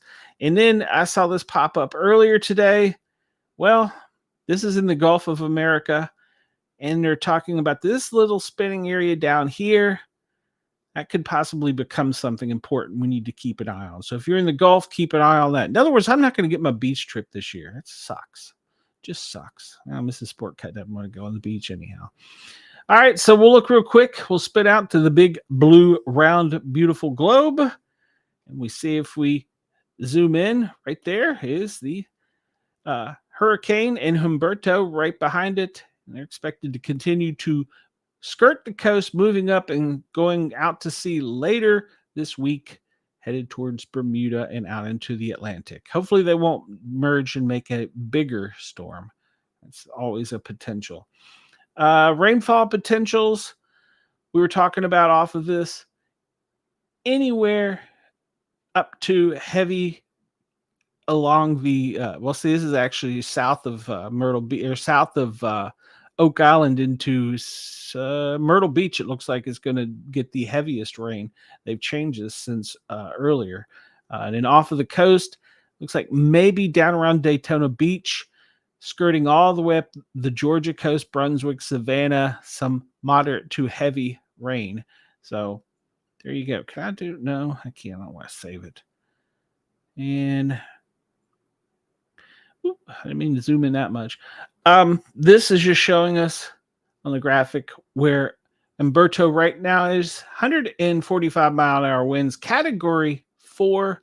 It's going to move to the northwest before it takes a hard turn and goes out to sea, where it will also intersect with the other one, Imelda. Imelda is just a tropical storm, and she's only forecast to come a small hurricane, like that's anything, but as a level 1 before she runs into trouble with Humberto. And that's where the big question mark will be. But the cone of uncertainty has them all moving out to sea. So there you go, if you believe that. But the heaviest rains, they're now predicting to be along the South Carolina coast down into, I'm sorry, not the South Carolina, the North Carolina down into Georgia. But it looks like Oak Island may get spared there from the heaviest part. It may only be light. Charleston, South Carolina, Myrtle Beach may get the heaviest rains. But I am not a meteorologist. I'm just reading some stuff. Let's see. Chris, let me catch up here. Wendell wants to know, do I have a clothesline? I don't at my house, but I do in Tennessee. And I wish I was important enough to have a schedule where I knew every minute where I was going to be. Yeah, agreed. Let's see. Hold on, Chris. I'll pull that up. And thank you. I got it. And he is signing something important that we might see. And he's going to send me a clip of his favorite misspeak on the weather forecast. Said there was no rip currents, very incorrectly. All right, hold on. We'll pull it up. I ain't scared to. And let me check, by the way. I don't think I got any text from anybody. I was hoping to get some messages. All right, where did Chris send that over here? Here we go. And let's see what it is here. Easterly winds will be very strong, too, and that will cause coastal flooding, very dangerous rip currents, as well as very high surf. We could see wave. Easterly winds will be very strong, too, and that will cause coastal flooding, very dangerous rip currents, as well as very high surf. We could see wave. Everybody, be cautious of your rip cunts. Be united in calling for Hamas to accept apparently that's the press conference going on right now. And proposal. So I'm not really interested in carrying that. Get us back our hostages right now. And our hostages should have been freed. Okay, so enough of that silliness. Chris, I love that. Everybody, be cautious of your rip cunts. Once you get older, Chris, you may want a rip cunt. You never know. All right. Oh, Chris, this is a map I found not long ago, and I really like because it shows all of the warnings, weather warnings around the country. And as we can see, the rip cunts are high, coming in from Boston down through to the Keys. If you're out in Cuba, too, there could be some rip cunts. And certainly around Hamilton, Bermuda, there could be some as well. So the code of uncertainty there. We look over here in Phoenix. All this is fire warnings and drought warnings. So be careful if you're out in those areas expecting the drier air coming in, not heavier air. Be careful of that heavier air. And let's see, droughts out there. Is this going to be air quality alerts? And that's in Spokane. We see rip currents actually off of the West Coast as well. So there you go. Yeah, I don't know what the hell that is. That is a fire. But I like this because you can see this. This comes to us from, where's this? Meta Blue mapping. You can see all the local warnings, not just local, but all the worldwide warnings, weather warnings. They don't talk about any other war stuff. I mean, obviously, if you get into that area, you'll see it. But you look down here in Egypt, and they're experiencing a heat wave. So there you go. Let's look down in Australia because I've really been quiet today on Australia. And, well, it's showing fire, but no active warnings. Where is that? That is northwest of Broom Halls Creek. Apparently there are some fires. All right. And we see high winds, strong wind for the coastal waters on the Northwest Cape. All right. So there's that. And then we drop down here and we see, well, they canceled that wind warning off of the Cape down around Albany. And what is this here? A drought and a wind warning for strong winds in the coastal waters between Elliston and Cape Canaveral. Is that Cape Canaveral? Cape Cernat. Cape Canaveral's Florida. It'd be a hell of a wind to go from Australia to Florida. Please don't rely on me for any weather advice. Please, because apparently I don't have a clue what I'm doing. Cape Canaveral.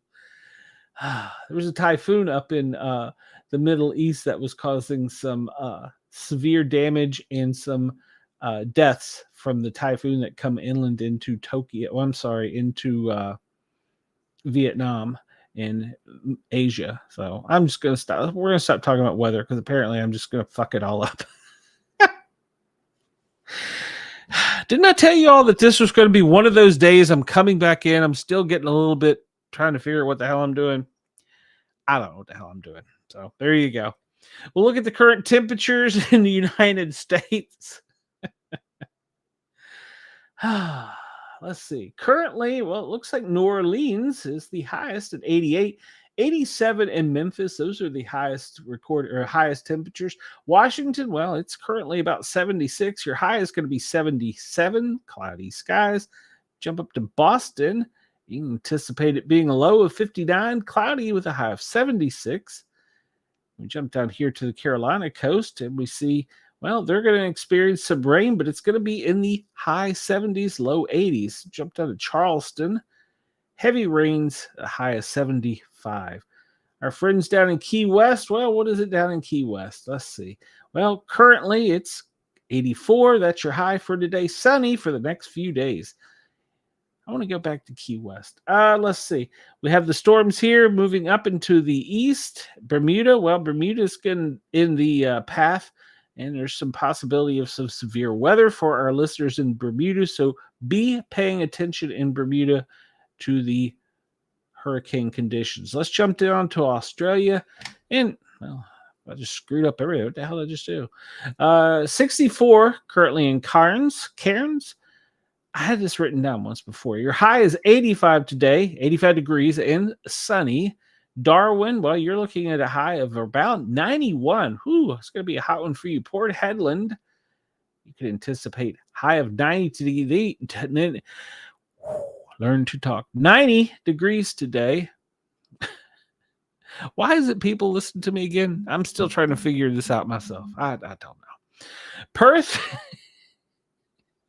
high of 84 degrees in sunny skies. You're going to get some rain, though, by the weekend, so enjoy it now. The weekend's going to be soggy. Sydney, you can anticipate a high of 74, sunny, clear skies, and a little cloudy coming in on Thursday, but there you go. I just screwed that all the hell up. All right, let's look at the current warnings in the United States. We see the most significant warnings are along the coastline for the rip currents and flood advisories. Those go from pretty much, well, from Maine all the way down to Key West. So those rip currents are in effect. If you're at the beach, please be careful.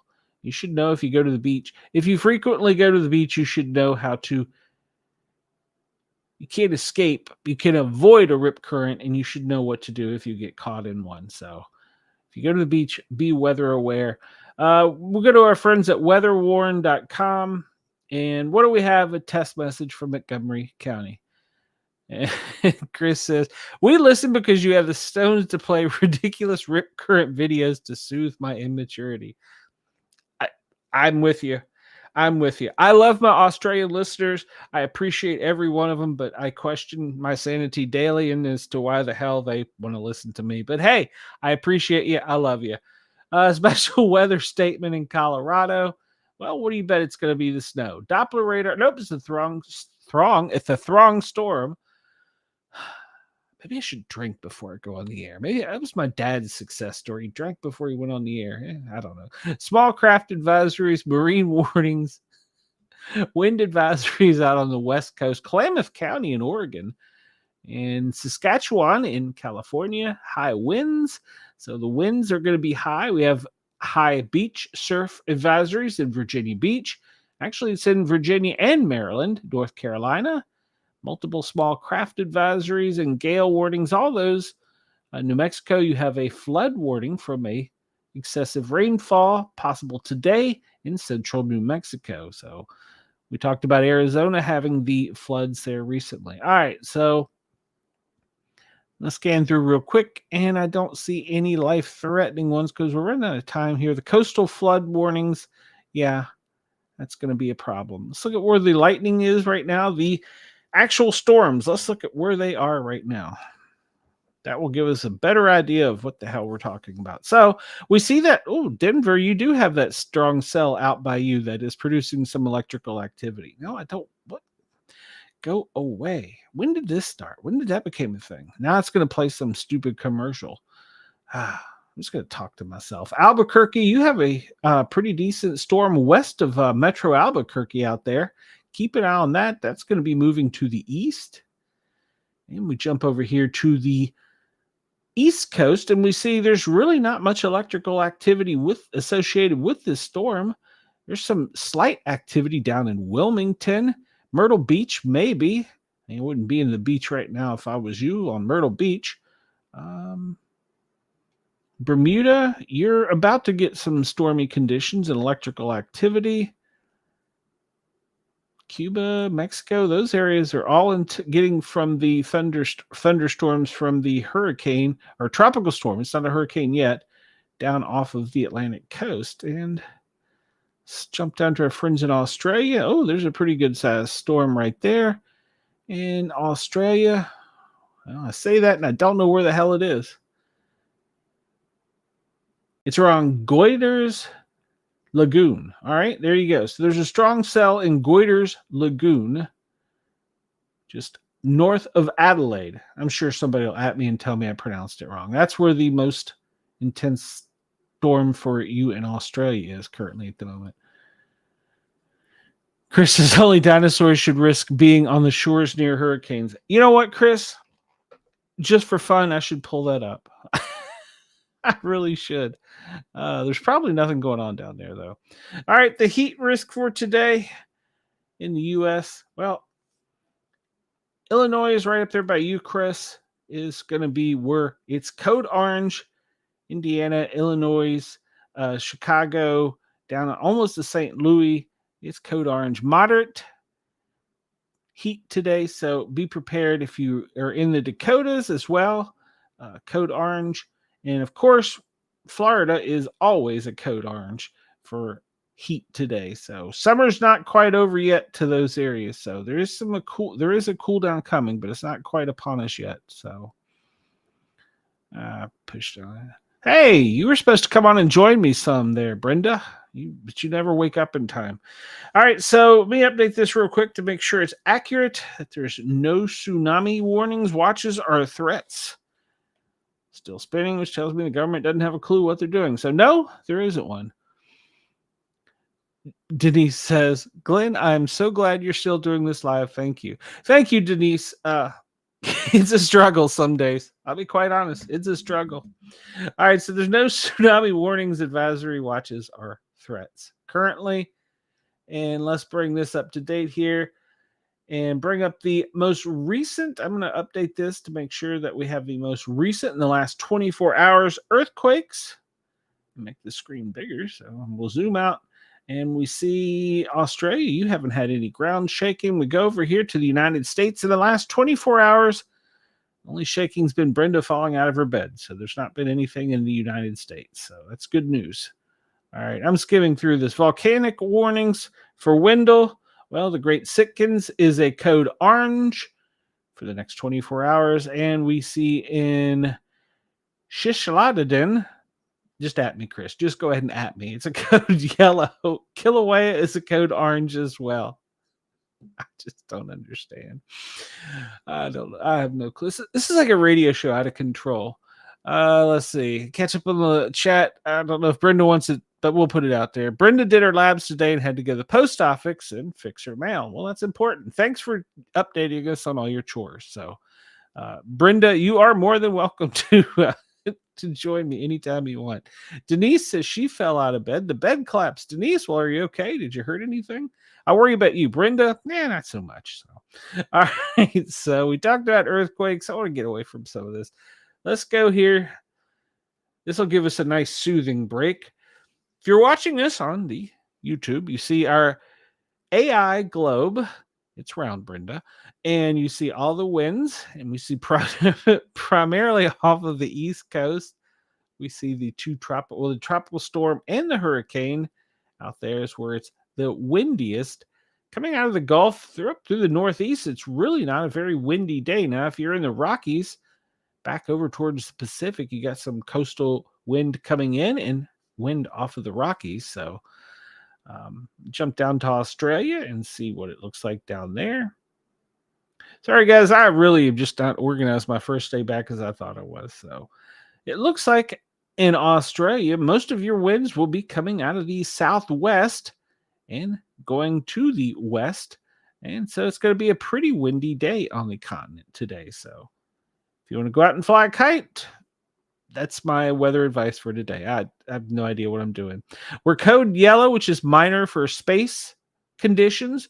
And I'm learning that this means solar waves and solar winds. And I'm learning more about this to tell us more about this. The aurora, nothing to really in the lower 48 be excited about. Of course, for my listeners in Alaska, you should be, but not for us here. Look at the air quality conditions, and we see West Coast, Seattle, you've got a code red. Much of Oregon and Utah and Idaho is a code yellow. The major cities in California are all code yellow. We go up into, where is it? That's Davenport, Illinois, back over towards Peoria. It's a code orange. Code yellow for much of the central Midwest, Ohio Valley, back over to almost the northeast region of D.C., and of course, down in the Gulf Coast, a code yellow in air quality as well. So if you paid attention, you were studying hard, there's no code yellow along any of this coastline. Why would that be, you ask? Well, it's because it's all being pulled and blown out to sea and not coming ashore. So a good time to be in a clean air day at the beach is a bad day to be in the water for the rip currents. I just make it up as I go, folks. I have no clue.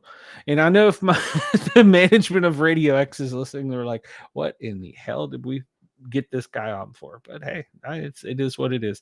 Looking at wildfires, there's really only one fire east of the Mississippi, and that's down in Florida, the Bluff Creek, 337 acres burning, and it's not under control yet. We see a bunch of these little red dots. These are smaller fires, are reported fires that aren't verified.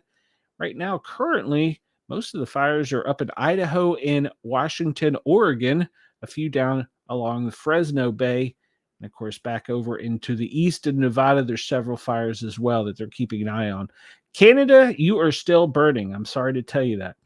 But it's funny, if you look on a map, right there, there's this imaginary line where the United States and Canada separate, and boom, United States side, there's no fire. Boom, the Canadian side, there's a fire. Just make this up as I go, folks. I have no idea what the hell that means. The last 24 hours, we look at fire frequency, and we see that Washington is the highest of chances of fire or fire activity. Over in the west, you got Oregon, Washington, Idaho, back over into Montana, down into California slightly. Make this bigger for the viewers at home. Texas, Louisiana, Mississippi, Alabama. Yeah, it's a moderate fire day up into the south, most of the south, really, from you look at down the Atlantic seaboard, all those winds are causing it to push out the sea. So there's not as high of a fire risk. If you get up into Kentucky, Tennessee, a slight fire risk. And that's within the last 24 hours. And we'll look at the smoke plume. This is what is causing most of the poor air quality for the U.S. It's those Canadians pushing that wind down from all their fires into the Midwest, Great Plains, way down into the heartland of the Deep South, into the Gulf of America. And then it's split over the Rockies. And you see here from the fires on the West Coast where the smoke is pluming, causing the poor air quality there. In Chicago and Illinois, you're just getting the winds from the smoke from the fires in Canada. So let me catch up on comments here. Denise says she's good. The boards under the mattress came out. I bought a metal one for my mom's bed. It's a long story, but I bought a metal, and now she has to have a footstool to get up on it because she still wanted the box spring, and it's a long, complicated story. She's probably gonna break her hip because I had to give her a ladder to get in bed.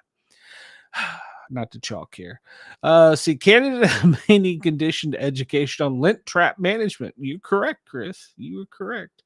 I had a thought there. I forgot what it was. All right, moving onward. So I want to cover some other things. We only got a little bit of time. Denise says she needs a foot. I think it's a thing with these new metal frames because from my era generation up, you're used to having two beds. Well, the new beds, you only have one bed. You have a box spring before, and now you have a box spring and a mattress. And when you get the metal frame to support the massive weight of both of them, you have to get a ladder to get. I don't know. All right. Sorry. I digress. All right. This is our air quality map for the world. I made it flat for Brenda. We see that the fires up in the Midwest is the reasoning for the code yellow and smoke days there. And then we see here through the greater Midwestern area, down through the Deep South, the Ohio Valley, back over, like I said, almost to the District of Columbia, the DMV, all that smoke coming from the fires down in, actually that fires, that's just dust. All right. Well, let's see. Let's zoom out a little bit here. We haven't talked about the dust lately. Well, there is some dust coming off of Africa, but it's nothing like it was. That's why we got the storms. It's probably why Humberto is not going to come visit us because of the dust.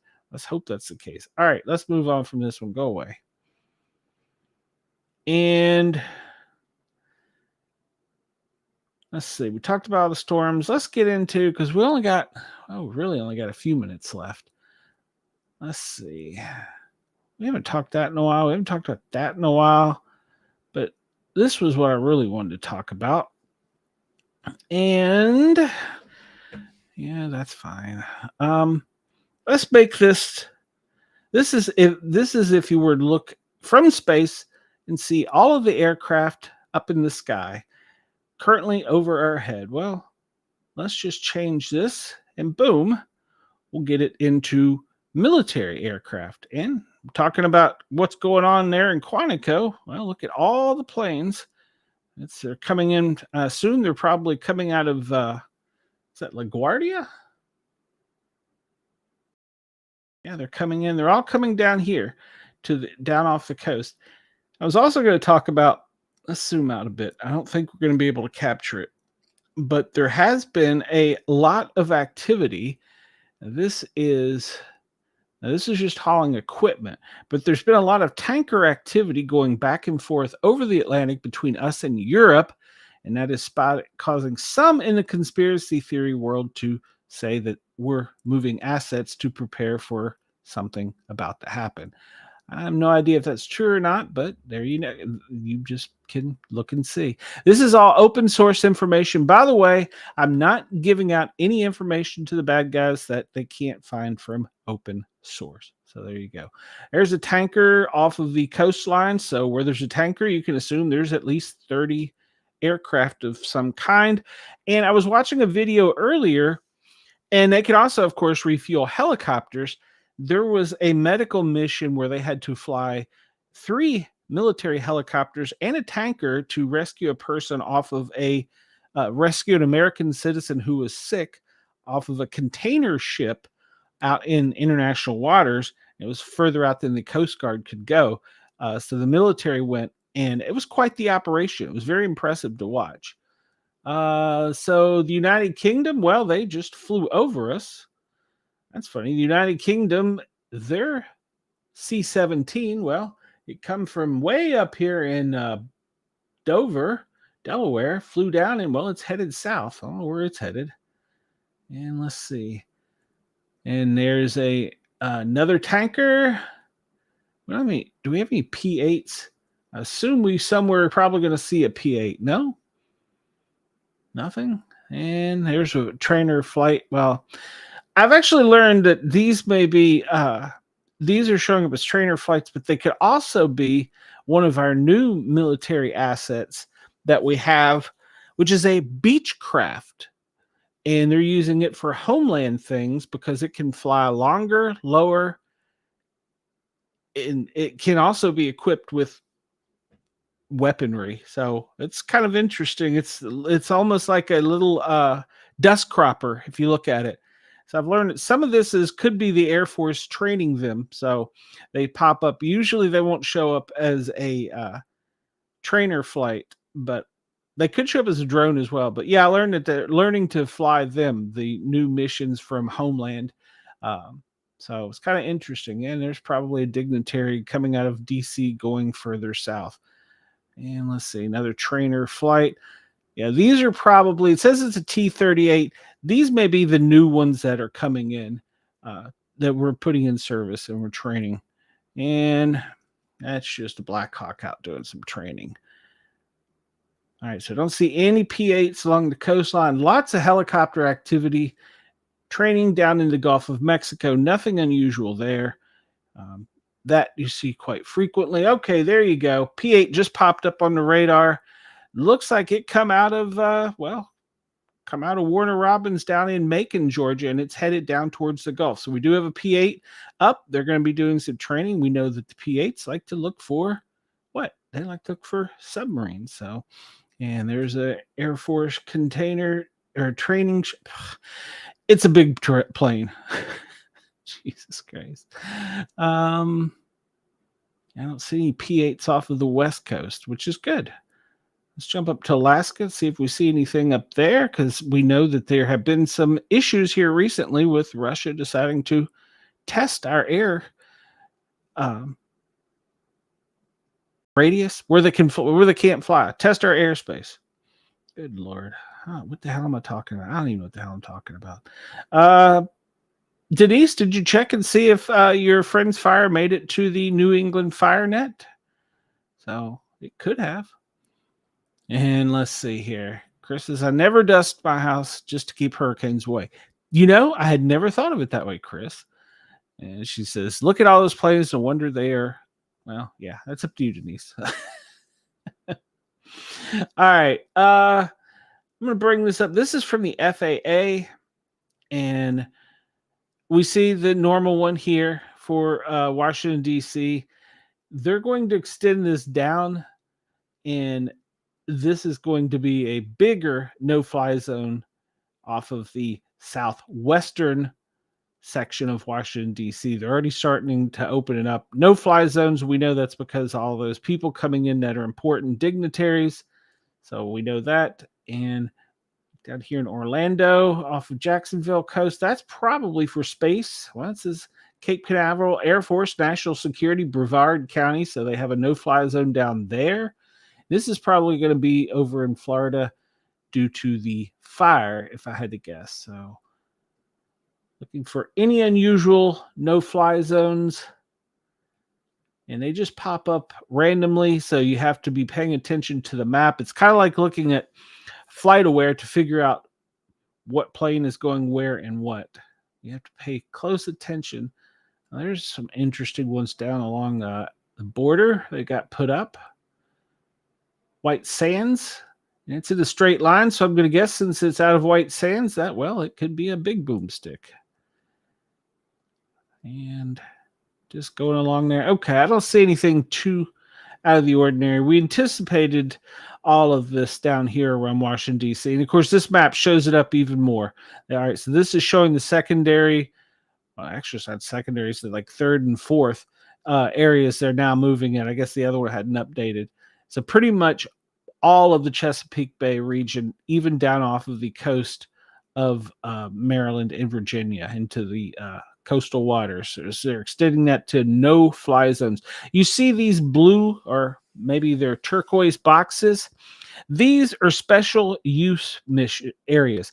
Planes can fly in them, but they have to file all the proper paperwork, because military, instead of putting up a no-fly zone, will put up what they call a special use. And that means that at any point in time, that could pop up into a no-fly zone, that it's considered military area.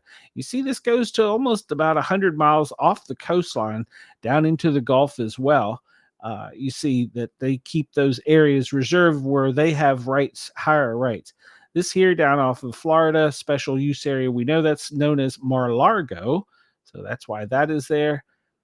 And sometimes you'll look and see, especially like over East Tennessee where Mom's located, you'll see these special use areas pop up. And what that means is they're using a tanker to fuel jets. And the jets do not, what they call squawk, show up on radar until they're fueling. So it's kind of, these are one of the things that if you're a hobbyist, you just kind of watch and keep an eye on. So Chris says, I think this massive generals meeting is just a smokescreen to run concentrated surveillance on Andy. You know, that's an idea. I hadn't thought about that. All right, we're going to look at the marine traffic again. And remember when we last chatted before I went on my mental health break, we were talking about this whole area off of Venezuela, how it was pretty open and clear. There wasn't much traffic in it. Well, that's been changed, and you see more cargo and tanker vessels coming out of the bay or out of the Gulf into the Caribbean area. That whole area had been pretty much the military zone. You see this area, maybe unspecified ship that's probably military.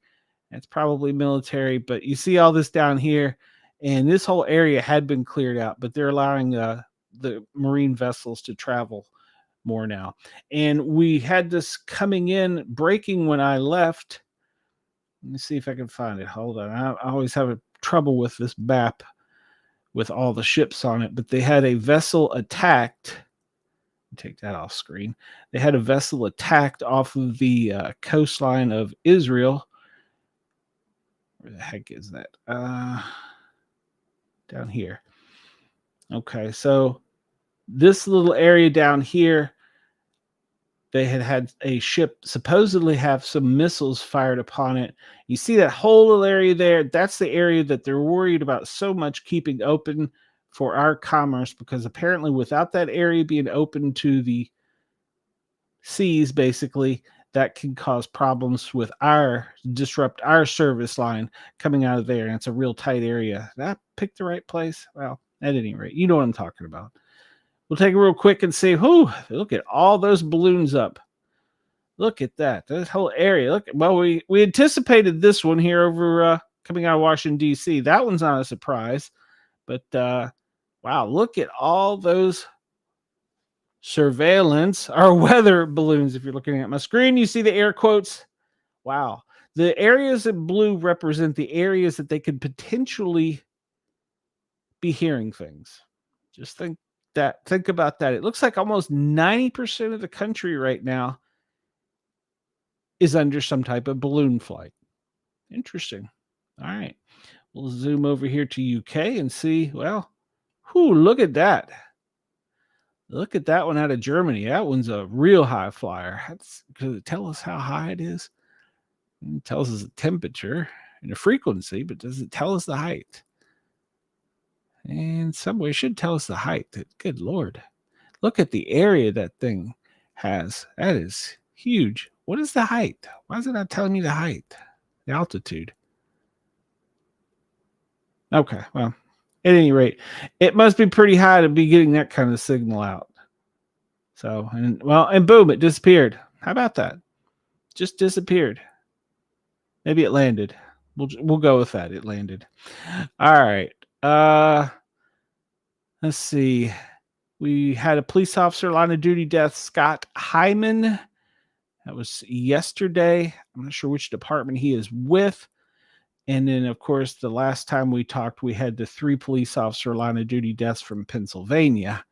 So that brings the number of officers killed in the line of duty this year to 67. Chris says 17 to 19 feet. It's a good estimate, Chris. Good estimate. I'll go with it. 67 line of duty deaths in police officers this year. Still too high. And anyone that wants to continue to keep calling them names and say that there's some type of bad actor inciting violence on them, well, they shouldn't be doing that. I'll leave it at that. And now this page for national firefighters isn't showing up. Usually you can see the firefighter line of duty deaths, and well, it's not working. So there you go. All right. As usual, we'll leave you with Bitdefender. And is it going to work? Is Bitdefender going to work? Is anything going to work? Am I still working? All right. Well, Bitdefender apparently is not working either. I was going to talk about this at the end of the show. Oh, there we go. It's just not drawn completely. I was going to talk about this at the end of the show anyhow, because I still get access to sometime communications. And apparently there's a very high threat to medical centers and medical facilities for cyber attacks from outside agents. I would assume that threat will increase in Virginia as well on other agencies and things. So why is that not drawing? Maybe they're having a cyber attack. But at any rate, there we go. I was warned about medical facilities coming under high rates of attack for the next 72 hours. We see most of the attacks, shockingly enough, coming out of Asia, landing in the heartland, and then going out to the rest. Red is attacks. Yellow is infections. White is that spam. Jesus, I get enough spam. So don't click on a link if you don't know who it is. Maybe I should have a whole show dedicated to that. Yeah, that wouldn't be a bad idea. Don't click on a link if you don't know what it is. And if you don't know, if you're not expecting something, if you get an invoice from your bank, go to the bank's website and check it. Don't click on the link. It's a bad idea. Bad mojo. All right, I'm gonna get out of here. Suggestions for shows. I like the idea of October doing a special fire show, talking about fire prevention and stuff like that. I might even try and even get a guest. So I like that idea. Thank you all for suggesting that. I'm still looking at doing a thing on flashlights and battery powered units. In other words, rechargers, battery. In other words, it's a stored electricity to charge your phone and keep you lit up. We're not so much worried about the hurricane season because it's going to be coming to an end soon. Hopefully we'll be good.